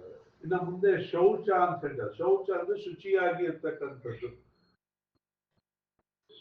ಒಂದು ಶರೀರವನ್ನ ಶುಚಿ ಮಾಡ್ಕೊಳ್ತಕ್ಕಂಥದ್ದು, ಇನ್ನೊಂದು ಮನಸ್ಸಿನಲ್ಲಿ ಇರ್ತಕ್ಕಂತಹ ಷಡ್ ವಿಚಾರಗಳನ್ನ ತೆಗೆಸ್ತಕ್ಕಂಥದ್ದು. ದೇಹವನ್ನೇನೋ ಸೋಪು ನೀರು ಹಾಕಿ ತೊಳ್ಬಿಡ್ತೀವಿ, ಅಲ್ಲಿಗೆ ಶಾಂಪು ಹಾಕೊಂಡು ಸ್ನಾನ ಮಾಡ್ಕೊಳ್ತೀವಿ, ಅದಾಯ್ತು, ಒಂದು ರೀತಿಯ ಶೌಚ ಆಯ್ತು. ಮನಸ್ಸಿನಲ್ಲಿರ್ತಕ್ಕಂತಹ ಅರಿಷಡ್ವರ್ಗಗಳಿದೆಯಲ್ಲ, ಕಾಮ ಕ್ರೋಧ ಮೋಹ ಲೋಭ ಮದ ಮಾತ್ಸರ್ಯಗಳು, ಇದನ್ನ ಬಿಡಬೇಕು ಅಂತ ಉದ್ದೇಶಕ್ಕೆ ಹೇಳಲ್ಲ ನಾನು. ಯಾಕೆಂದ್ರೆ ಅದು ಹೇಳಿದಷ್ಟು ಸುಲಭ ಅಲ್ಲವೇ ಇಲ್ಲ. ಇಂತಹ ಸಾಧಕರನ್ನು ಕೂಡ ವ್ಯಾಮೋಹಕ್ಕೆ ಗುರಿ ಮಾಡಿದ್ದು ಪುರಾಣಗಳು ನಮಗೆ ಹೇಳ್ತಾ ಇದೆ. ಅದನ್ನ ಕಡಿಮೆ ಮಾಡ್ಕೊಳ್ತಾ ಒಂದು ದಿವಸ ಬಿಡಬಹುದೇನೋ ಅಷ್ಟೇ. ಯಾಕೆಂದ್ರೆ ಮಹಾ ತಪಸ್ವಿಯಾಗಿದ್ದಂತಹ ವಿಶ್ವಾಮಿತ್ರನ ಕಥೆ ನಮಗೆ ಪುರಾಣಗಳಲ್ಲಿ ಬಹಳ ಫೇಮಸ್. ಕ್ಷತ್ರಿಯನಾಗಿದ್ದವನು ಸಾಧನೆ ಮಾಡಿ ಮಹಾಬ್ರಾಹ್ಮಣ ಆದಂಥವನು, ಮೂರನೇ ಲೋಕವನ್ನೇ ತ್ರಿಶಂಕು ಸ್ವರ್ಗವನ್ನೇ ಸೃಷ್ಟಿ ಮಾಡಿದಂಥವನು. ಅಂಥವ್ರು ಕೂಡ ಕಷ್ಟ ಆಯ್ತು ಅಂದ್ರೆ ನಾವು ಸಾಮಾನ್ಯ ಜನಗಳು. ಆದ್ರೆ ನಾವು ಏನ್ ಮಾಡ್ಬೋದು ಅಂತಂದ್ರೆ, ಹಿಂದೆ ನಾವು ಯಾವುದೋ ಒಂದನ್ನ ಆಸೆ ಪಡ್ತಿದ್ದಷ್ಟನ್ನ ಆಸೆ ಪಡದೆ ಇರ್ಬೋದು. ಹಿಂದೆ ನಮ್ಗಿದ್ದಂತಹ ಲೋಭತನ ಅಂದ್ರೆ ಬೇರೆಯವ್ರಿಗೆ ಕೊಡದೆ ನನ್ನಲ್ಲೇ ಇರಬೇಕು, ನನಗೇ ಇರಬೇಕು ಅಂತಕ್ಕಂಥ ಸ್ವಾರ್ಥವನ್ನ ಕಡಿಮೆ ಮಾಡ್ಕೋಬಹುದು, ಕೋಪವನ್ನ ಕಡಿಮೆ ಮಾಡ್ಕೋಬಹುದು, ಕಾಮ ಬಯಕೆಯನ್ನ ಕಡಿಮೆ ಮಾಡ್ಕೊಳ್ಬಹುದು, ಮೋಹವನ್ನ ಕಡಿಮೆ ಮಾಡ್ಕೊಳ್ಬಹುದು. ಎಲ್ಲವನ್ನ ಕಡಿಮೆ ಮಾಡ್ತಾ ಮಾಡ್ತಾ ಮಾಡ್ತಾ ಹೋದಾಗ ನಮ್ಮ ಜೀವನ ಸುಖವಾಗಿರುತ್ತೆ. ನಮ್ಗೆ ಯಾವುದೋ ಒಂದು ಬೇಕು ಅಂತ ಅದಕ್ಕೆ ನಾವು ತುಂಬಾ ಕಷ್ಟಪಟ್ಟು ಸಿಗತ್ತೋ ಇಲ್ವೋ ಗೊತ್ತಿಲ್ಲ, ಸಿಕ್ಕಿದ್ರು ಕೂಡ ಅದರಿಂದ ಸುಖ ಉಂಟಾಗತ್ತೋ ಇಲ್ಲ ಅನ್ನೋದು ಗೊತ್ತಿಲ್ಲ ನಮ್ಗೆ. ಈ ರೀತಿ ಗೊತ್ತಿಲ್ಲದೆ ಇರೋದ್ರ ಬಗ್ಗೆ ನಾವು ಹೆಚ್ಚು ಕಷ್ಟಪಟ್ಟು ಪಡೆದು ಇರ್ತೀವಲ್ಲ ಗೊತ್ತಿಲ್ಲ ಫಸ್ಟ್, ಅಥವಾ ಪಡೆದು ಕೂಡ ಅದರಿಂದ ದುಃಖ ಉಂಟಾದ್ರೆ ನಮ್ಮ ಜೀವನ ತುಂಬಾ ಲಾಸ್, ಈ ಆಯುಷ್ಯ ಲಾಸ್ ಅನ್ಸ್ಬಿಡುತ್ತೆ. ಹಾಗಾಗಿ ನಾವು ಆತ್ಮ ಉದ್ಧಾರಕ್ಕೆ ಅಥವಾ ಆತ್ಮದ ಒಂದು ಸಾಕ್ಷಾತ್ಕಾರಕ್ಕೆ ಪ್ರಯತ್ನವನ್ನು ಕೊಡಬೇಕು. ಅಥವಾ ಅದು ಸ್ವಲ್ಪ ಹೈ ಲೆವೆಲ್ ಅಂದಾಗ ನಮ್ಮ ಜೀವನ ಸುಖವಾಗಿರ್ಬೇಕು ಅಂತಂದ್ರೆ ನಾವು ಯಾವುದು ಹೆಚ್ಚು ಆಸೆ ಪಡದೆ ಇದ್ದಾಗ ಹೆಚ್ಚು ಸುಖ. ಆಸೆಯೇ ದುಃಖಕ್ಕೆ ಮೂಲ ಅಂತ ಹೇಳಿದ ಬುದ್ಧ. ಆದ್ರೆ ಅದ್ರ ಹಿನ್ನೆಲೆ ಏನು ಅಂತ ನೋಡಿದಾಗ ನಮ್ಮ ಒಂದು ಲಿಮಿಟೇಷನ್, ನಮ್ಮ ಕೆಪಾಸಿಟಿಗೆ ತಕ್ಕನಾಗಿ ಆಸೆ ಪಡೋದು ಏನು ತಪ್ಪಿಲ್ಲ. ನಮ್ಮ ಲಿಮಿಟಿಗೆ ಮೀರಿದ್ದಕ್ಕೆ ಆಸೆ ಪಟ್ಟು ಅದು ಸಿಕ್ಕದೆ ಅಥವಾ ಸಿಕ್ಕಿದ್ರು ಅದರಿಂದ ಸರಿಯಾದಂತಹ ಸುಖ ಉಂಟಾಗ್ತಾ ಇದ್ರೆ ಅದರಂತಹ ನಮಗ್ ನಾವೇ ಮಾಡ್ಕೊಳ್ಳೋಂತ ಮೋಸ ಇನ್ಯಾವುದು ಇಲ್ಲ ಅಂತ ಅನ್ಸುತ್ತೆ. ಹಾಗಾಗಿ ಅದೆಲ್ಲ ಮಾಡ್ಕೊಳ್ಬೇಕು ಅಂತಂದ್ರೆ ಮನಸ್ಸಿನ ನಿಗ್ರಹ ಆಗ್ಬೇಕು ಅಂತ ಹೇಳ್ತಾ ಇದ್ದಾನೆ. ಆ ನಿಗ್ರಹ ಆಗ್ಬೇಕಂದ್ರೆ ಸ್ಥೈರ್ಯ ಅಂತಕ್ಕಂಥದ್ದು ಇರಬೇಕು. ಆ ಸ್ಥೈರ್ಯ ಇದ್ದಾಗ ಆತ್ಮ ನಿಗ್ರಹ ಆಗುತ್ತೆ ಅಂತ ಹೇಳ್ತಾ ಮುಂದೆ ಹೀಗೆ ಭಗವಂತ ಅನುಗ್ರಹವನ್ನು ಮಾಡ್ತಾ ಇದ್ದಾನೆ. ಇಂದ್ರಿಯಾರ್ಥೇಷು ವೈರಾಗ್ಯಂ ಅಹಂಕಾರ ಏವಚ ಜನ್ಮ ಮೃತ್ಯುಜರಾ ವ್ಯಾಧಿ ದುಃಖ ದೋಷ ಅನುದರ್ಶನಂ. ಇಂದ್ರಿಯಾರ್ಥೇಷು ವೈರಾಗ್ಯಂ ಅನಹಂಕಾರ ಏವಚ ಜನ್ಮ ಮೃತ್ಯು ಜರಾ ವ್ಯಾಧಿ ದುಃಖ ದೋಷ ಅನುದರ್ಶನಂ. ನಮಗೆ ಪ್ರಸಿದ್ಧವಾಗಿ ಗೊತ್ತಿರ್ತಕ್ಕಂಥದ್ದು ಈ ಇಂದ್ರಿಯಗಳಿಂದನೇ ನಾವು ಭೋಗವನ್ನ ಅನುಭವಿಸ್ತಾ ಇದ್ದೀವಿ ಅನ್ನೋದು ಬಹಳ ಪ್ರಸಿದ್ಧವಾಗಿದೆ ಅಲ್ವಾ. ನಾವು ಏನೋ ತಿಂತೀವಿ ಅಂತಂದ್ರೆ ಅದು ಒಂದು ರುಚಿ ಗೊತ್ತಾಗಬೇಕು ಅಂತಂದ್ರೆ ಅಲ್ಲಿ ರಸನೇಂದ್ರಿಯ ಸರಿಯಾಗಿ ಕೆಲಸ ಮಾಡಿದಾಗ ನಮ್ಗೆ ರುಚಿ ಗೊತ್ತಾಗುತ್ತೆ. ಯಾವುದೋ ಒಂದು ವಸ್ತು ಚೆನ್ನಾಗಿದೆ ಅಂತ ಹೇಳೋದು ಯಾವುದು, ಕಣ್ಣುಗಳು. ಆ ಕಣ್ಣು ನಮ್ಗೆ ಆ ವಿಚಾರವನ್ನು ತಗೊಂಡು ಮನಸ್ಸಿಗೆ ತಿಳಿಸುತ್ತೆ, ಅದನ್ನ ಬಯಸ್ತೀವಿ. ಕಿವಿ ಯಾವುದೋ ನಾವು ಕೇಳಿದಾಗ ಅದನ್ನ ಆಕರ್ಷಣೆಗೊಂಡು ಅದನ್ನ ಕೇಳ್ತಾ ಇರ್ಬೇಕು ಅಂತ ಆಕರ್ಷಣೆಗೊಳ್ತೀವಿ. ಆದ್ರೆ ಇದು ಯಾವುದು ಪರ್ಮನೆಂಟ್ ಅಲ್ಲ ಅಂತಕ್ಕಂಥದ್ದು ತಿಳ್ಕೊಂಡಾಗ ಸಿಕ್ಕರೆ ಸಿಗದೆ ಬಿಡ್ಲಿ ಪರವಾಗಿಲ್ಲ ಅಂತಕ್ಕಂತಹ ಒಂದು ವೈರಾಗ್ಯವನ್ನ ಪಡ್ಕೊಂಡಾಗ ನಮಗೆ ಅದರಲ್ಲಿ ದುಃಖ ಕಡಿಮೆ ಆಗುತ್ತೆ ಒಂದು. ಇನ್ನೊಂದು ಅಹಂಕಾರ. ಅಹಂಕಾರ ಅಂದ್ರೆ ಏನು ಅಂದ್ರೆ ನಾನು ಅನ್ನೋದೇ ಅಹಂ ಅಂತಕ್ಕಂಥದ್ದು, ನಾನು ನಾನು ಅಂತಕ್ಕಂಥದ್ದು ಇಲ್ಲದೆ ಹೋದಾಗ ನಮಗೆ ಎಷ್ಟೋ ಸುಖ ಉಂಟಾಗತ್ತೆ. ಯಾಕೆಂದ್ರೆ ಪ್ರಪಂಚ ನಾವು ಬರಕ್ ಮುಂಚೆನೂ ಇತ್ತು, ನಾವು ಸತ್ ಮೇಲೂ ಇರುತ್ತೆ. ಹಾಗಾಗಿ ನನ್ನಿಂದ ಯಾವುದು ಅಲ್ಲ, ನಾನು ಕೇವಲ ನಿಮಿತ್ತವಾಗಿ ಕರ್ಮಗಳನ್ನ ಮಾಡಬೇಕು. ಆ ಮಾಡೋ ಕರ್ಮವನ್ನ ಶ್ರದ್ಧೆಯಿಂದ ಮಾಡಬೇಕು, ಕಾಟಾಚಾರಕ್ಕೆ ಮಾಡೋದಲ್ಲ. ಮಾಡ್ತೀವಿ ಕೆಲಸ ಅಂದ್ರೆ ಸರಿಯಾಗಿ ಮಾಡ್ಬೇಕು, ಕೆಲಸನ ಶ್ರದ್ಧೆಯಿಂದ ಮಾಡ್ಬೇಕು. ಆದ್ರೆ ನನ್ನಿಂದನೇ ಆಯ್ತು ಅಂತಕ್ಕಂತಹ ಒಂದು ಮನೋಭಾವನೆ ಇರಬಾರ್ದು. ಮತ್ತು ಈ ಜನ್ಮ ಅಂತಕ್ಕಂಥದ್ದು ಉಂಟಾದ್ಮೇಲೆ ಎರಡನೇ ಅಧ್ಯಾಯದಲ್ಲಿ ಹೇಳಿದಾನೆ ಭಗವಂತ, ಜಾತಸ್ಯ ಮರಣಂ ಧ್ರುವಂ ಅಂತ ಹೇಳಿ. ಹಾಗಾಗಿ ಹುಟ್ಟಿದ ಮನುಷ್ಯನಿಗೆ ಮೃತ್ಯು ಅನ್ನೋದು ಇದ್ದೇ ಇದೆ. ಅದು ಕೊನೆಯದಾದ್ರೂ ಮಧ್ಯದಲ್ಲಿ ಮೃತ್ಯು ಯಾವಾಗ ಬರುತ್ತೆ ಅಂತಕ್ಕಂಥದ್ದು ಗೊತ್ತಿಲ್ಲ. ಚಿಕ್ಕ ವಯಸ್ಸಲ್ಲೇ ಸಾಯ್ತಾರೆ, ಮುದುಕರಾಗಿ ಸಾಯ್ತಾರೆ, ಯೌವನದಲ್ಲಿ ಸಾಯ್ತಾರೆ, ಒಟ್ಟಿನಲ್ಲಿ ಸಾಯ್ತಾರೆ. ಜಾತಸ್ಯ ವರ್ಣಂ ಧ್ರುವಂ ಧ್ರುವಂ ಹಿಯನ್ಮೌತಸ್ಯ ಚ ತಸ್ಮಾತ್ ಅಪರಿಹಾರಾರ್ಥಾಯೇ ನಾನು ಶೋಚಂತಿ ಪಂಡಿತಾಹ ಅಂತ ಹೇಳಿ ಹೇಳಿದಾರಲ್ಲ. ನಾ ಅನುಶೋಚಂತಿ ಪಂಡಿತಾಹ ಅಂತ ಹೇಳಿ, ಹೇಗೆ ಹುಟ್ಟಿದವನು ಸಾಯಲೇಬೇಕು, ಸತ್ತವನು ಹುಟ್ಟಲೇಬೇಕು ಅಂತಕ್ಕಂತಹ ಒಂದು ನಿಯಮವನ್ನ ಮೀರೋದಕ್ಕೆ ಆಗದಿಲ್ವೋ ಅಂಥದಕ್ಕೆ ಯಾಕೆ ದುಃಖವನ್ನು ಪಡ್ತೀಯ ಅಂತ ಹೇಳ್ದ ಒಂದು. ಇನ್ನೊಂದು, ಹುಟ್ಟಿದ ಮನುಷ್ಯನಿಗೆ ಸಾಮಾನ್ಯವಾಗಿ ಅವನಿಗೇನಿರುತ್ತೆ, ರೋಗ ರುಜಿನಾದಿಗಳು ಇದ್ದೇ ಇರುತ್ತೆ. ಹುಟ್ಟು ಮಧ್ಯದಲ್ಲಿ ಉಪ್ಪು, ರೋಗಗಳು, ದುಃಖ ಇತ್ಯಾದಿಗಳು ಎಲ್ಲ ಇದ್ದೇ ಇರುತ್ತೆ. ಇಷ್ಟಿದ್ರೂ ಕೂಡ ನಾವು ಕರ್ಮಗಳನ್ನ ಮಾಡ್ತಾ ಇರ್ಬೇಕಾದ್ರೆ ಆ ಒಂದು ಯೋಚನೆ ಇರಬೇಕು. ನಮಗೆ ಏನ್ ಯೋಚನೆ ಇರಬೇಕು ಅಂತಂದ್ರೆ, ನಾನ್ ಮಾಡೋ ಕರ್ಮದಿಂದ ನನಗೆ ಫಲ ಉಂಟಾಗುತ್ತೆ, ಆ ಫಲ ಜನ್ಮಕ್ಕೆ ಕಾರಣ ಆಗುತ್ತೆ, ಹಾಗಾಗಿ ನಾವು ಮಾಡೋ ಕರ್ಮ ಸರಿಯಾಗಿ ಮಾಡಬೇಕು ಅಂತ ಹೇಳೋದ ಒಂದು ಆಲೋಚನೆ ಇರಬೇಕು ನಮ್ಗೆ. ಅದಿಲ್ಲ ಅಂತಂದಾಗ ಏನಾಗುತ್ತೆ, ಈ ಹುಟ್ಟು ಸಾವು ಅಂತಕ್ಕಂಥದ್ದು ಇದ್ದೇ ಇರುತ್ತೆ. ಹೀಗೆ ಈ ದುಃಖಗಳು ಏನಾಗುತ್ತೆ ಅಂತಂದ್ರೆ ಮೂರು ರೀತಿಯಲ್ಲಿ ಇರುತ್ತೆ ಅಂತ ಹೇಳ್ತಾರೆ. ಒಂದು ಆದಿ ಭೌತಿಕ, ಆದಿ ದೈವಿಕ, ಆಧ್ಯಾತ್ಮಿಕ ಅಂತ ಹೇಳಿ ಹೇಳ್ತಾರೆ. ಆದಿ ಭೌತಿಕ ಅಂತಂದ್ರೆ ಈ ದೇಹಕ್ಕೆ ಉಂಟಾಗ್ತಕ್ಕಂತಹ ನೋವುಗಳು ಇರ್ಬೋದು, ಅಥವಾ ಬೇರೆ ದೇಹಕ್ಕೆ ಸಂಬಂಧಪಟ್ಟಿದ ಯಾವುದೇ ನೋವುಗಳು ಇರ್ಬೋದು. ಆಧ್ಯಾತ್ಮ ಅಂತಂದ್ರೆ ಮಾನಸಿಕವಾಗಿ ಉಂಟಾಗ್ತಕ್ಕಂತಹ ನೋವುಗಳಿರ್ಬೋದು. ಆದಿ ದೈವಿಕ ಅಂತಂದ್ರೆ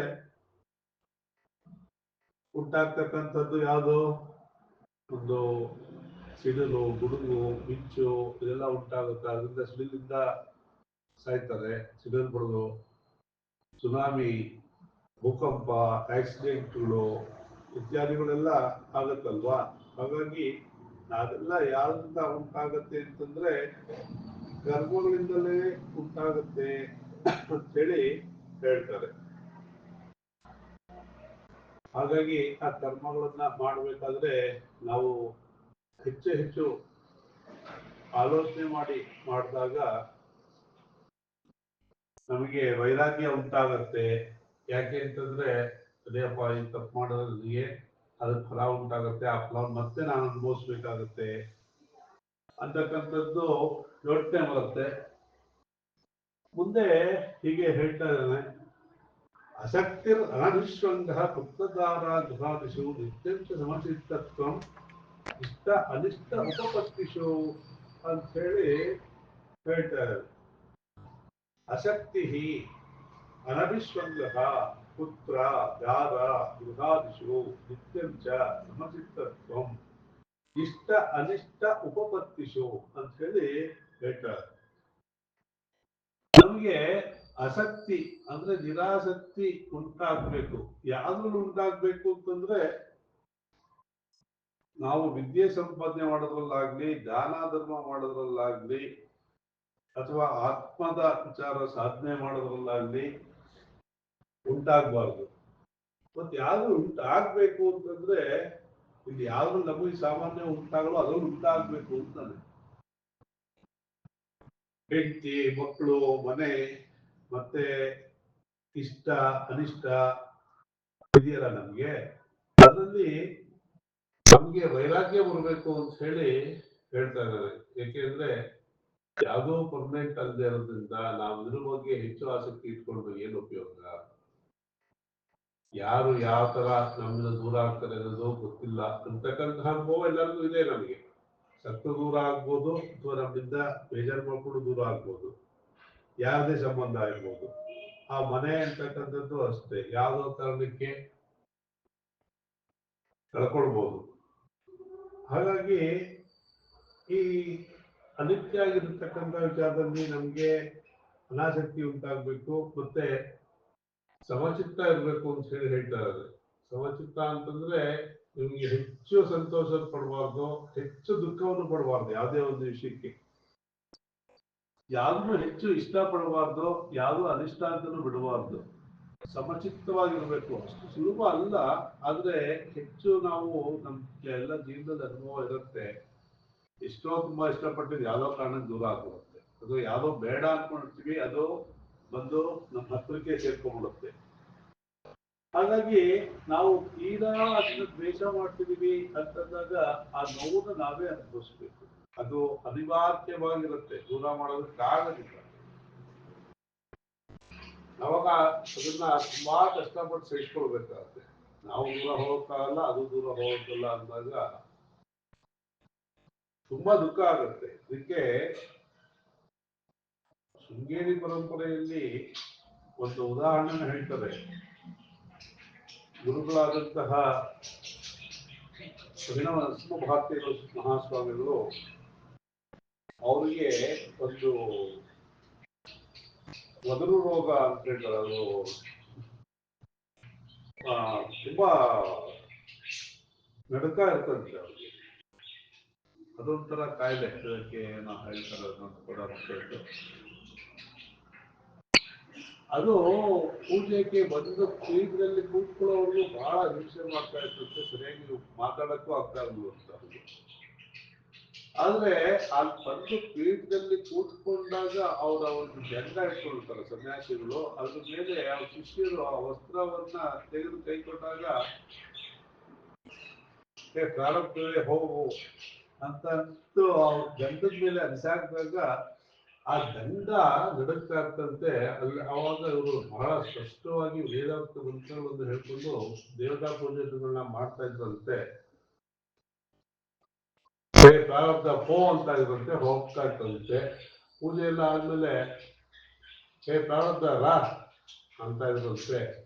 ತಿರ್ಗಾ ಇವರು ಮೊದಲಿನ ತರನೇ ಮಾತಾಡಕ್ಕಾಗ್ತಿರ್ಲಿಲ್ಲ. ಅದು ಒದರದು, ಅದು ಕಾಯಿಲೆ ಇತ್ತಂತೆ. ಯಾರೋ ಒಂದ್ಸಲ ಹೀಗೆ ಕೇಳ್ತಾರಂತೆ ಮಹಾರಾಜರು ಅಂತ ಹೇಳ್ತಾರೆ. ಕೆಲವು ಕಡೆ ಮಹಾರಾಜರು ಬಂದಾಗ, ಸ್ವಾಮಿ ನಿಮ್ಗೆ ಇಷ್ಟೊಂದು ಶಕ್ತಿ ಇದೆಯಲ್ಲ, ನೀವು ಯಾಕೆ ಪರ್ಮನೆಂಟ್ ಆಗಿ ಆ ದಂಡಕ್ಕೇನೆ ನಿಮ್ಮ ಕಾಯಿಲೆನ ಕಳಿಸ್ಬಾರ್ದು ಅಂತ ಕೇಳ್ತಾರಂತೆ. ಅದಕ್ಕೆ ಸ್ವಾಮಿಗಳು ಹೇಳ್ತಾರಂತೆ, ನೋಡಿ ಈ ಜನ್ಮದಲ್ಲೇನೋ ಆ ತಾಯಿ ಶಾರದೆ ಶಕ್ತಿ ಕೊಟ್ಟಿದ್ದಾಳೆ, ಆ ತಾಯಿಯ ಸೇವೆ ಮಾಡ್ಬೇಕಾದ್ರೆ ಹೋಗುತ್ತೆ, ಮತ್ತೆ ನಾನು ತಗೊಳ್ತೀನಿ. ಈ ಜನ್ಮದಲ್ಲೇ ಈ ಪ್ರಾರಂಭ ಮುಗಿದೋಗ್ಲಿ, ಇಲ್ಲ ಅಂತಂದ್ರೆ ಇದು ಮತ್ತೆ ಒಂದು ಜನ್ಮಕ್ಕೆ ಬರುತ್ತೆ. ಹಾಗಾಗಿ ಅದನ್ನ ಈಗಲೇ ಮುಗಿಸ್ಕೊಳ್ತೀನಿ ಅಂತ ಹೇಳ್ತಾ ಇರುತ್ತೆ. ಹಾಗಾಗಿ ನಮ್ಗೆ ಯಾವ್ದೋ ಪ್ರಾರಬ್ಧ ಕರ್ಮಗಳಿಂದ ಈ ಜನ್ಮದಲ್ಲಿ ಏನೇನೋ ಉಂಟಾಗಿರುತ್ತೆ, ಅದನ್ನ ನಾವು ಬಿಡೋದಕ್ಕಾಗಲ್ಲ, ಅನುಭವಿಸೇ ತೀರ್ಬೇಕು. ಹೀಗೆ ಇರೋದ್ರಿಂದ ವಿಚಾರ ನಾವ್ ಯಾವ್ದನ್ನು ಅನಿಷ್ಟ ಅಂತ ಅನ್ಕೊಂಡು, ಹಾಗೇನೆ ಪರಮಹಂಸರದ್ದು ವಿಚಾರ ಹೇಳ್ತಾರೆ. ಅವ್ರಿಗೂ ಕೂಡ ಕ್ಯಾನ್ಸರ್, ಅರ್ಬುದ ರೋಗ ಇತ್ತು ಅಂತ ಹೇಳ್ತಾರೆ. ಅವರೆಲ್ಲ ಅನುಭವಿಸಿದ್ರು, ಯಾಕೆಂದ್ರೆ ಅವರೆಲ್ಲ ಜ್ಞಾನಿಗಳು. ಅದನ್ನ ಪ್ರಾರಬ್ಧವನ್ನ ಅನುಭವಿಸೇ ತೀರ್ಬೇಕು ಅಂತ ಹೇಳ್ತಾರೆ. ಹೀಗಿರೋದ್ರಿಂದ ವಿಚಾರ ನಾವು ತಪ್ಪಿಸ್ಕೊಳ್ಳೋಕೆ ಆಗದೇ ಇಲ್ಲ ಅಂತ ಹೇಳ್ತಾರೆ ಪ್ರಾರಬ್ಧವನ್ನ.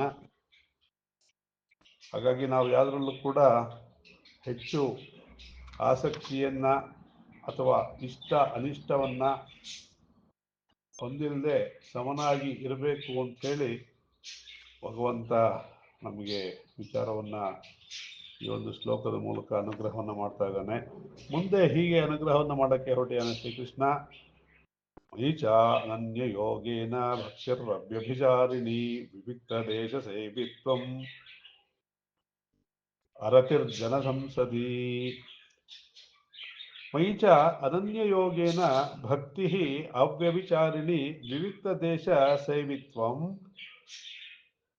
ಅತಿರ್ಜನ ಸಂಸದಿ. ನನ್ನಲ್ಲಿ ಅನನ್ಯವಾದಂತಹ ಯೋಗದಿಂದ, ಯೋಗ ಅಂದ್ರೆ ಯುಜ್ಯನ ಪದದಿಂದ ಉಂಟಾಗಿರೋದ್ರಿಂದ ನಮ್ಮ ಮನಸ್ಸನ್ನ ಆ ಭಗವಂತನಲ್ಲಿ ಲೀನ ಮಾಡಿಕೊಂಡು ಅವನನ್ನ ಪ್ರಾರ್ಥನೆ ಮಾಡ್ತಾ ಅವ್ಯಭಿಚಾರಿಣಿ. ವ್ಯಭಿಚಾರಿಣಿ ಅಂತಂದ್ರೆ ಚೇಂಜ್ ಆಗ್ತಾ ಇರೋದು, ಬದಲಾವಣೆ ಆಗ್ತಾ ಇರ್ತಕ್ಕಂಥದ್ದು. ಯಾಕೆಂದ್ರೆ ನಮಗೆ ದುಡ್ಡು ಬೇಕು ಅಂದಾಗ ಲಕ್ಷ್ಮಿನ ಪೂಜೆ ಮಾಡ್ತೀವಿ, ಏನೋ ವಿಘ್ನಗಳು ಬಂತು ಅಂದಾಗ ವಿಘ್ನೇಶ್ವರನ ಪೂಜೆ ಮಾಡ್ತೀವಿ, ಇನ್ನೇನೋ ಆದಾಗ ಮತ್ತೊಂದು ದೇವತೆಯನ್ನ ಪೂಜೆ ಮಾಡ್ತೀವಿ, ವಿದ್ಯೆ ಬೇಕು ಅಂದಾಗ ಗುರುಗಳನ್ನ ಪೂಜೆ ಮಾಡ್ತೀವಿ, ಮತ್ತೆ ಏನೋ ಸಂಕಟ ಇದೆ ಅಂತಂದಾಗ ಸಂಕಷ್ಟಹರನೋ ಅಥವಾ ದುರ್ಗಾದೇವಿನೋ ಪೂಜೆ ಮಾಡ್ತೀವಿ. ಹೀಗೆ ಬೇರೆ ಬೇರೆ ರೂಪವನ್ನ ಪೂಜೆ ಮಾಡಲು ಕೂಡ ಸರ್ವದೇವ ನಮಸ್ಕಾರ ಕೇಶವ ಪ್ರತಿಗಚ್ಚತಿ ಅನ್ನೋ ರೀತಿಯಲ್ಲಿ ಆ ಭಗವಂತನೇ ಎಲ್ಲ ಅವನೇ ಅವನೆಯ ಒಂದು ಬೇರೆ ಬೇರೆ ವಿಭೂತಿಗಳು ಅಂತ ತಿಳ್ಕೊಂಡು ಆ ಪರಮಾತ್ಮನ ಪ್ರಾರ್ಥನೆಯನ್ನ ಅವನಲ್ಲೇ ಶರಣಾಗತಿಯನ್ನ ಹೊಂದಿ ನಾವು ಆತ್ಮ ಸಾಧನೆಯನ್ನ ಆತ್ಮ ಸಾಕ್ಷಾತ್ಕಾರವನ್ನ ಮಾಡ್ಕೊಳ್ಳೋ ಒಂದು ಪ್ರಯತ್ನವನ್ನ ಮಾಡಬೇಕು ಅಂತಿಲ್ಲಿ ಹೇಳ್ತಾ ಇದ್ದಾನೆ. ಮುಂದೆ ಹೇಳ್ತಾನೆ ವಿವಿಕ್ತ ದೇಶ ಸೇವಿತ್ವಂ.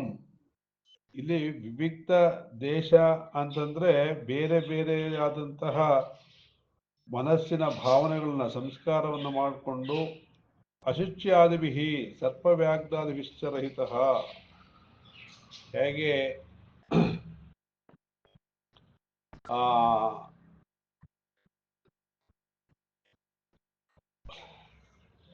ಸರ್ಪ ವ್ಯಾಘ್ರಾದಿಭಿಶ್ಚ ರಹಿತ ಅರಣ್ಯ ನದಿ ಪುಲಿನ ದೇವಾದಿಗೃಹಾದಿ ವಿವಿಕ್ತ ದೇಶ. ಇಲ್ಲಿ ಅಶುಚಿ ಆಗಿರ್ತಕ್ಕಂತಹ ಹಾವು ಹುಲಿ ಮುಂತಾದವರು ಶೂನ್ಯವಾಗಿರ್ತಕ್ಕಂಥ ಅರಣ್ಯ ನದಿಯ ಮೇಲೆ ಕೂತ್ಕೊಂಡು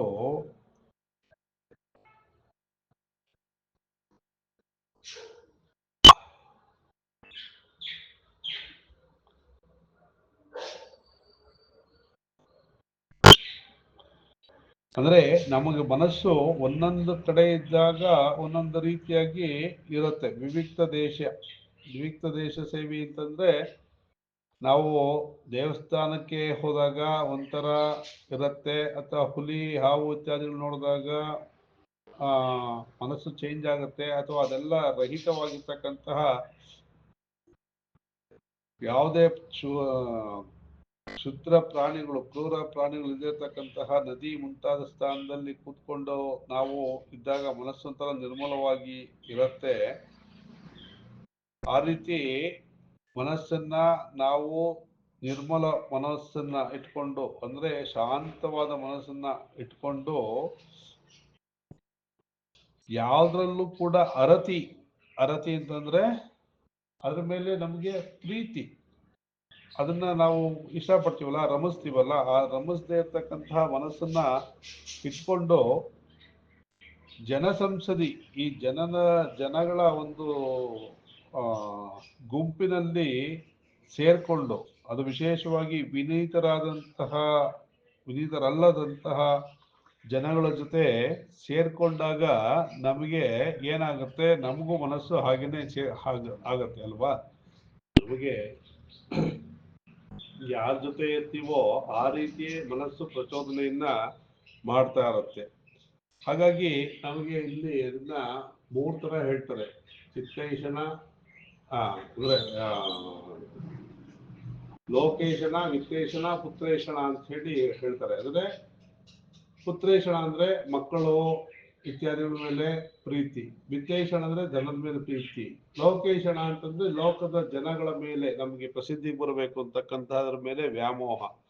ಇದನ್ನೆಲ್ಲವನ್ನ ಬಿಟ್ಟು ಮನಸ್ಸನ್ನ ಶಾಂತವಾಗಿ ಇಟ್ಕೊಂಡಾಗ ಮಾತ್ರ ನಾವು ಸಾಧನೆ ಮಾಡೋಕ್ಕೆ ಸಾಧ್ಯ. ಯಾಕೆ ಅಂತಂದ್ರೆ ನಾವು ಯಾವುದೋ ಒಂದನ್ನ ಬಯಸ್ತಾ ಇದ್ದೀವಿ ಅಂತಂದ್ರೆ ನಮ್ಮ ಮನಸ್ಸು ಅಲ್ಲಿ ಸಮಾಧಾನವಾಗೋದಕ್ಕೆ ಸಾಧ್ಯವೇ ಇಲ್ಲ. ಹೇಗೆ ಅಂತಂದ್ರೆ ಮನಸ್ಸು ಆ ಕಡೆಗೆ ಎಳಿತಾ ಇದ್ದಾಗ ಅದನ್ನೇನ್ ಮಾಡ್ಬೇಕು ಅಂತ ಅದ್ರ ಬಗ್ಗೆ ಮನಸ್ಸು ಓಡುತ್ತೆ. ದುಡ್ಡನ್ನ ಮಾಡ್ಬೇಕು ಅಂತಂದ್ರೆ ದುಡ್ಡನ್ನ ಹ್ಯಾಂಗ್ ಮಾಡ್ಬೇಕು ಅದನ್ನ ಸರಿಯಾಗಿ ಮಾಡೋತಕ್ಕಂಥದ್ದು ಬುದ್ಧಿ ಇರುತ್ತೆ. ಮತ್ತೆ ವಿಪರೀತ ಆಸೆ ಆದಾಗ ಹೇಗಾದ್ರೂ ಸರಿದಾರಿನ ತಪ್ಪದಾರಿನ ದುಡ್ಡು ಮಾಡ್ಬೇಕು ಅಂತ ಮನಸ್ಸಿಗೆ ಬಂದ್ಬಿಡುತ್ತೆ. ಹಾಗೆ ಪುತ್ರೇಷಣ, ಮಕ್ಕಳ ಮೇಲೆ ವ್ಯಾಮೋಹ ಉಂಟಾದಾಗ ನಮಗೆ ಬೇರೆ ಎಲ್ಲವೂ ಗೌಣ ಆಗ್ಬಿಡುತ್ತೆ. ಅವರ ಸರಿ ತಪ್ಪುಗಳಿದ್ರು ಕೂಡ ನಾವು ಅವ್ರಿಗೇನೆ ಹೆಚ್ಚು ಪ್ರಿಯಾರಿಟಿನ ಕೊಡ್ತೀವಿ. ಹಾಗಾಗಿ ಇದನ್ನೆಲ್ಲ ಬಿಟ್ಟು ನಾವು ಜ್ಞಾನದ ಕಡೆಗೆ ಆತ್ಮ ಧ್ಯಾನ ಇತ್ಯಾದಿಗಳನ್ನ ಮಾಡ್ತಾ ನಮ್ಮ ಕರ್ಮಗಳನ್ನ ಮಾಡಬೇಕು ಅಂತ ಹೇಳಿ ಹೇಳ್ತಾ ಇದ್ದಾರೆ. ಈ ರೀತಿಯಾಗಿ ಸತತವಾದಂತಹ ಒಂದು ಪ್ರಯತ್ನವನ್ನ ಪಟ್ಟಾಗ ಆತ್ಮ ಸಾಕ್ಷಾತ್ಕಾರ ಆಗತ್ತೆ ಅಂತ ಹೇಳಿ ಭಗವಂತ ಹೇಳ್ತಾ ಇದ್ದಾನೆ. ಯಾಕೆಂದ್ರೆ ಎಲ್ಲವೂ ಅವನೇ ಇರೋದ್ರಿಂದ ನಮಗೆ ನಿಶ್ಚಲವಾದಂತಹ ಭಕ್ತಿ ಇರಬೇಕು, ಇದ್ದಾಗ ಮಾತ್ರ ಸಾಧನೆ ಮಾಡಕ್ಕಾಗತ್ತೆ ಅಂತ ಹೇಳಿ ಈ ಶ್ಲೋಕದ ಮೂಲಕ ನಮಗೆ ವಿಚಾರವನ್ನ ತಿಳಿಸ್ತಾ ಇದ್ದಾನೆ ಅಂತ ಹೇಳ್ತಾ ಮುಂದಿನ ಶ್ಲೋಕದಿಂದ ಮುಂದಿನ ಒಂದು ರೆಕಾರ್ಡಿಂಗ್ ನಲ್ಲಿ ಮಾಡ್ತೀನಿ. 1 hour ಆಗೋಯ್ತು. ಇದು ಕ್ಷೇತ್ರಜ್ಞ ವಿಭಾಗ ತುಂಬಾ ಟೈಮ್ ತಗೊಳ್ತು ಅದು ಪಾಠ ಮಾಡೋದಕ್ಕೂ ವಿವರವಾಗಿ ತಿಳಿಸೋದಕ್ಕೆ. ಹಾಗಾಗಿ ಸ್ವಲ್ಪ ವಿವರ ಬೇಕು ಅನ್ಸುತ್ತೆ, ಯಥಾಮತಿ ಮಾಡಿದ್ದೀನಿ. ಇದನ್ನ ಕೇಳಿ ನಿಮ್ಮ ಅಭಿಪ್ರಾಯಗಳನ್ನ ತಿಳಿಸಿ ಅಂತ ಹೇಳ್ತಾ ಶ್ರೀ ಕೃಷ್ಣಾರ್ಪಣಮಸ್ತು. ಹರಿ ಓಂ. ಓಂ ಸಹನಾ ಭವತು ಸಹನೋ ಭುನಕ್ತು ಸಹ ವೀರ್ಯಂ ಕರವಾವಹೈ ತೇಜಸ್ವಿನಾವಧೀತಮಸ್ತು ಮಾ ವಿದ್ವಿಷಾವಹೈ. ಓಂ ಶಾಂತಿ ಶಾಂತಿ ಶಾಂತಿ. ಹರಿ ಓಂ. ಶ್ರೀ ಕೃಷ್ಣಾರ್ಪಣಮಸ್ತು.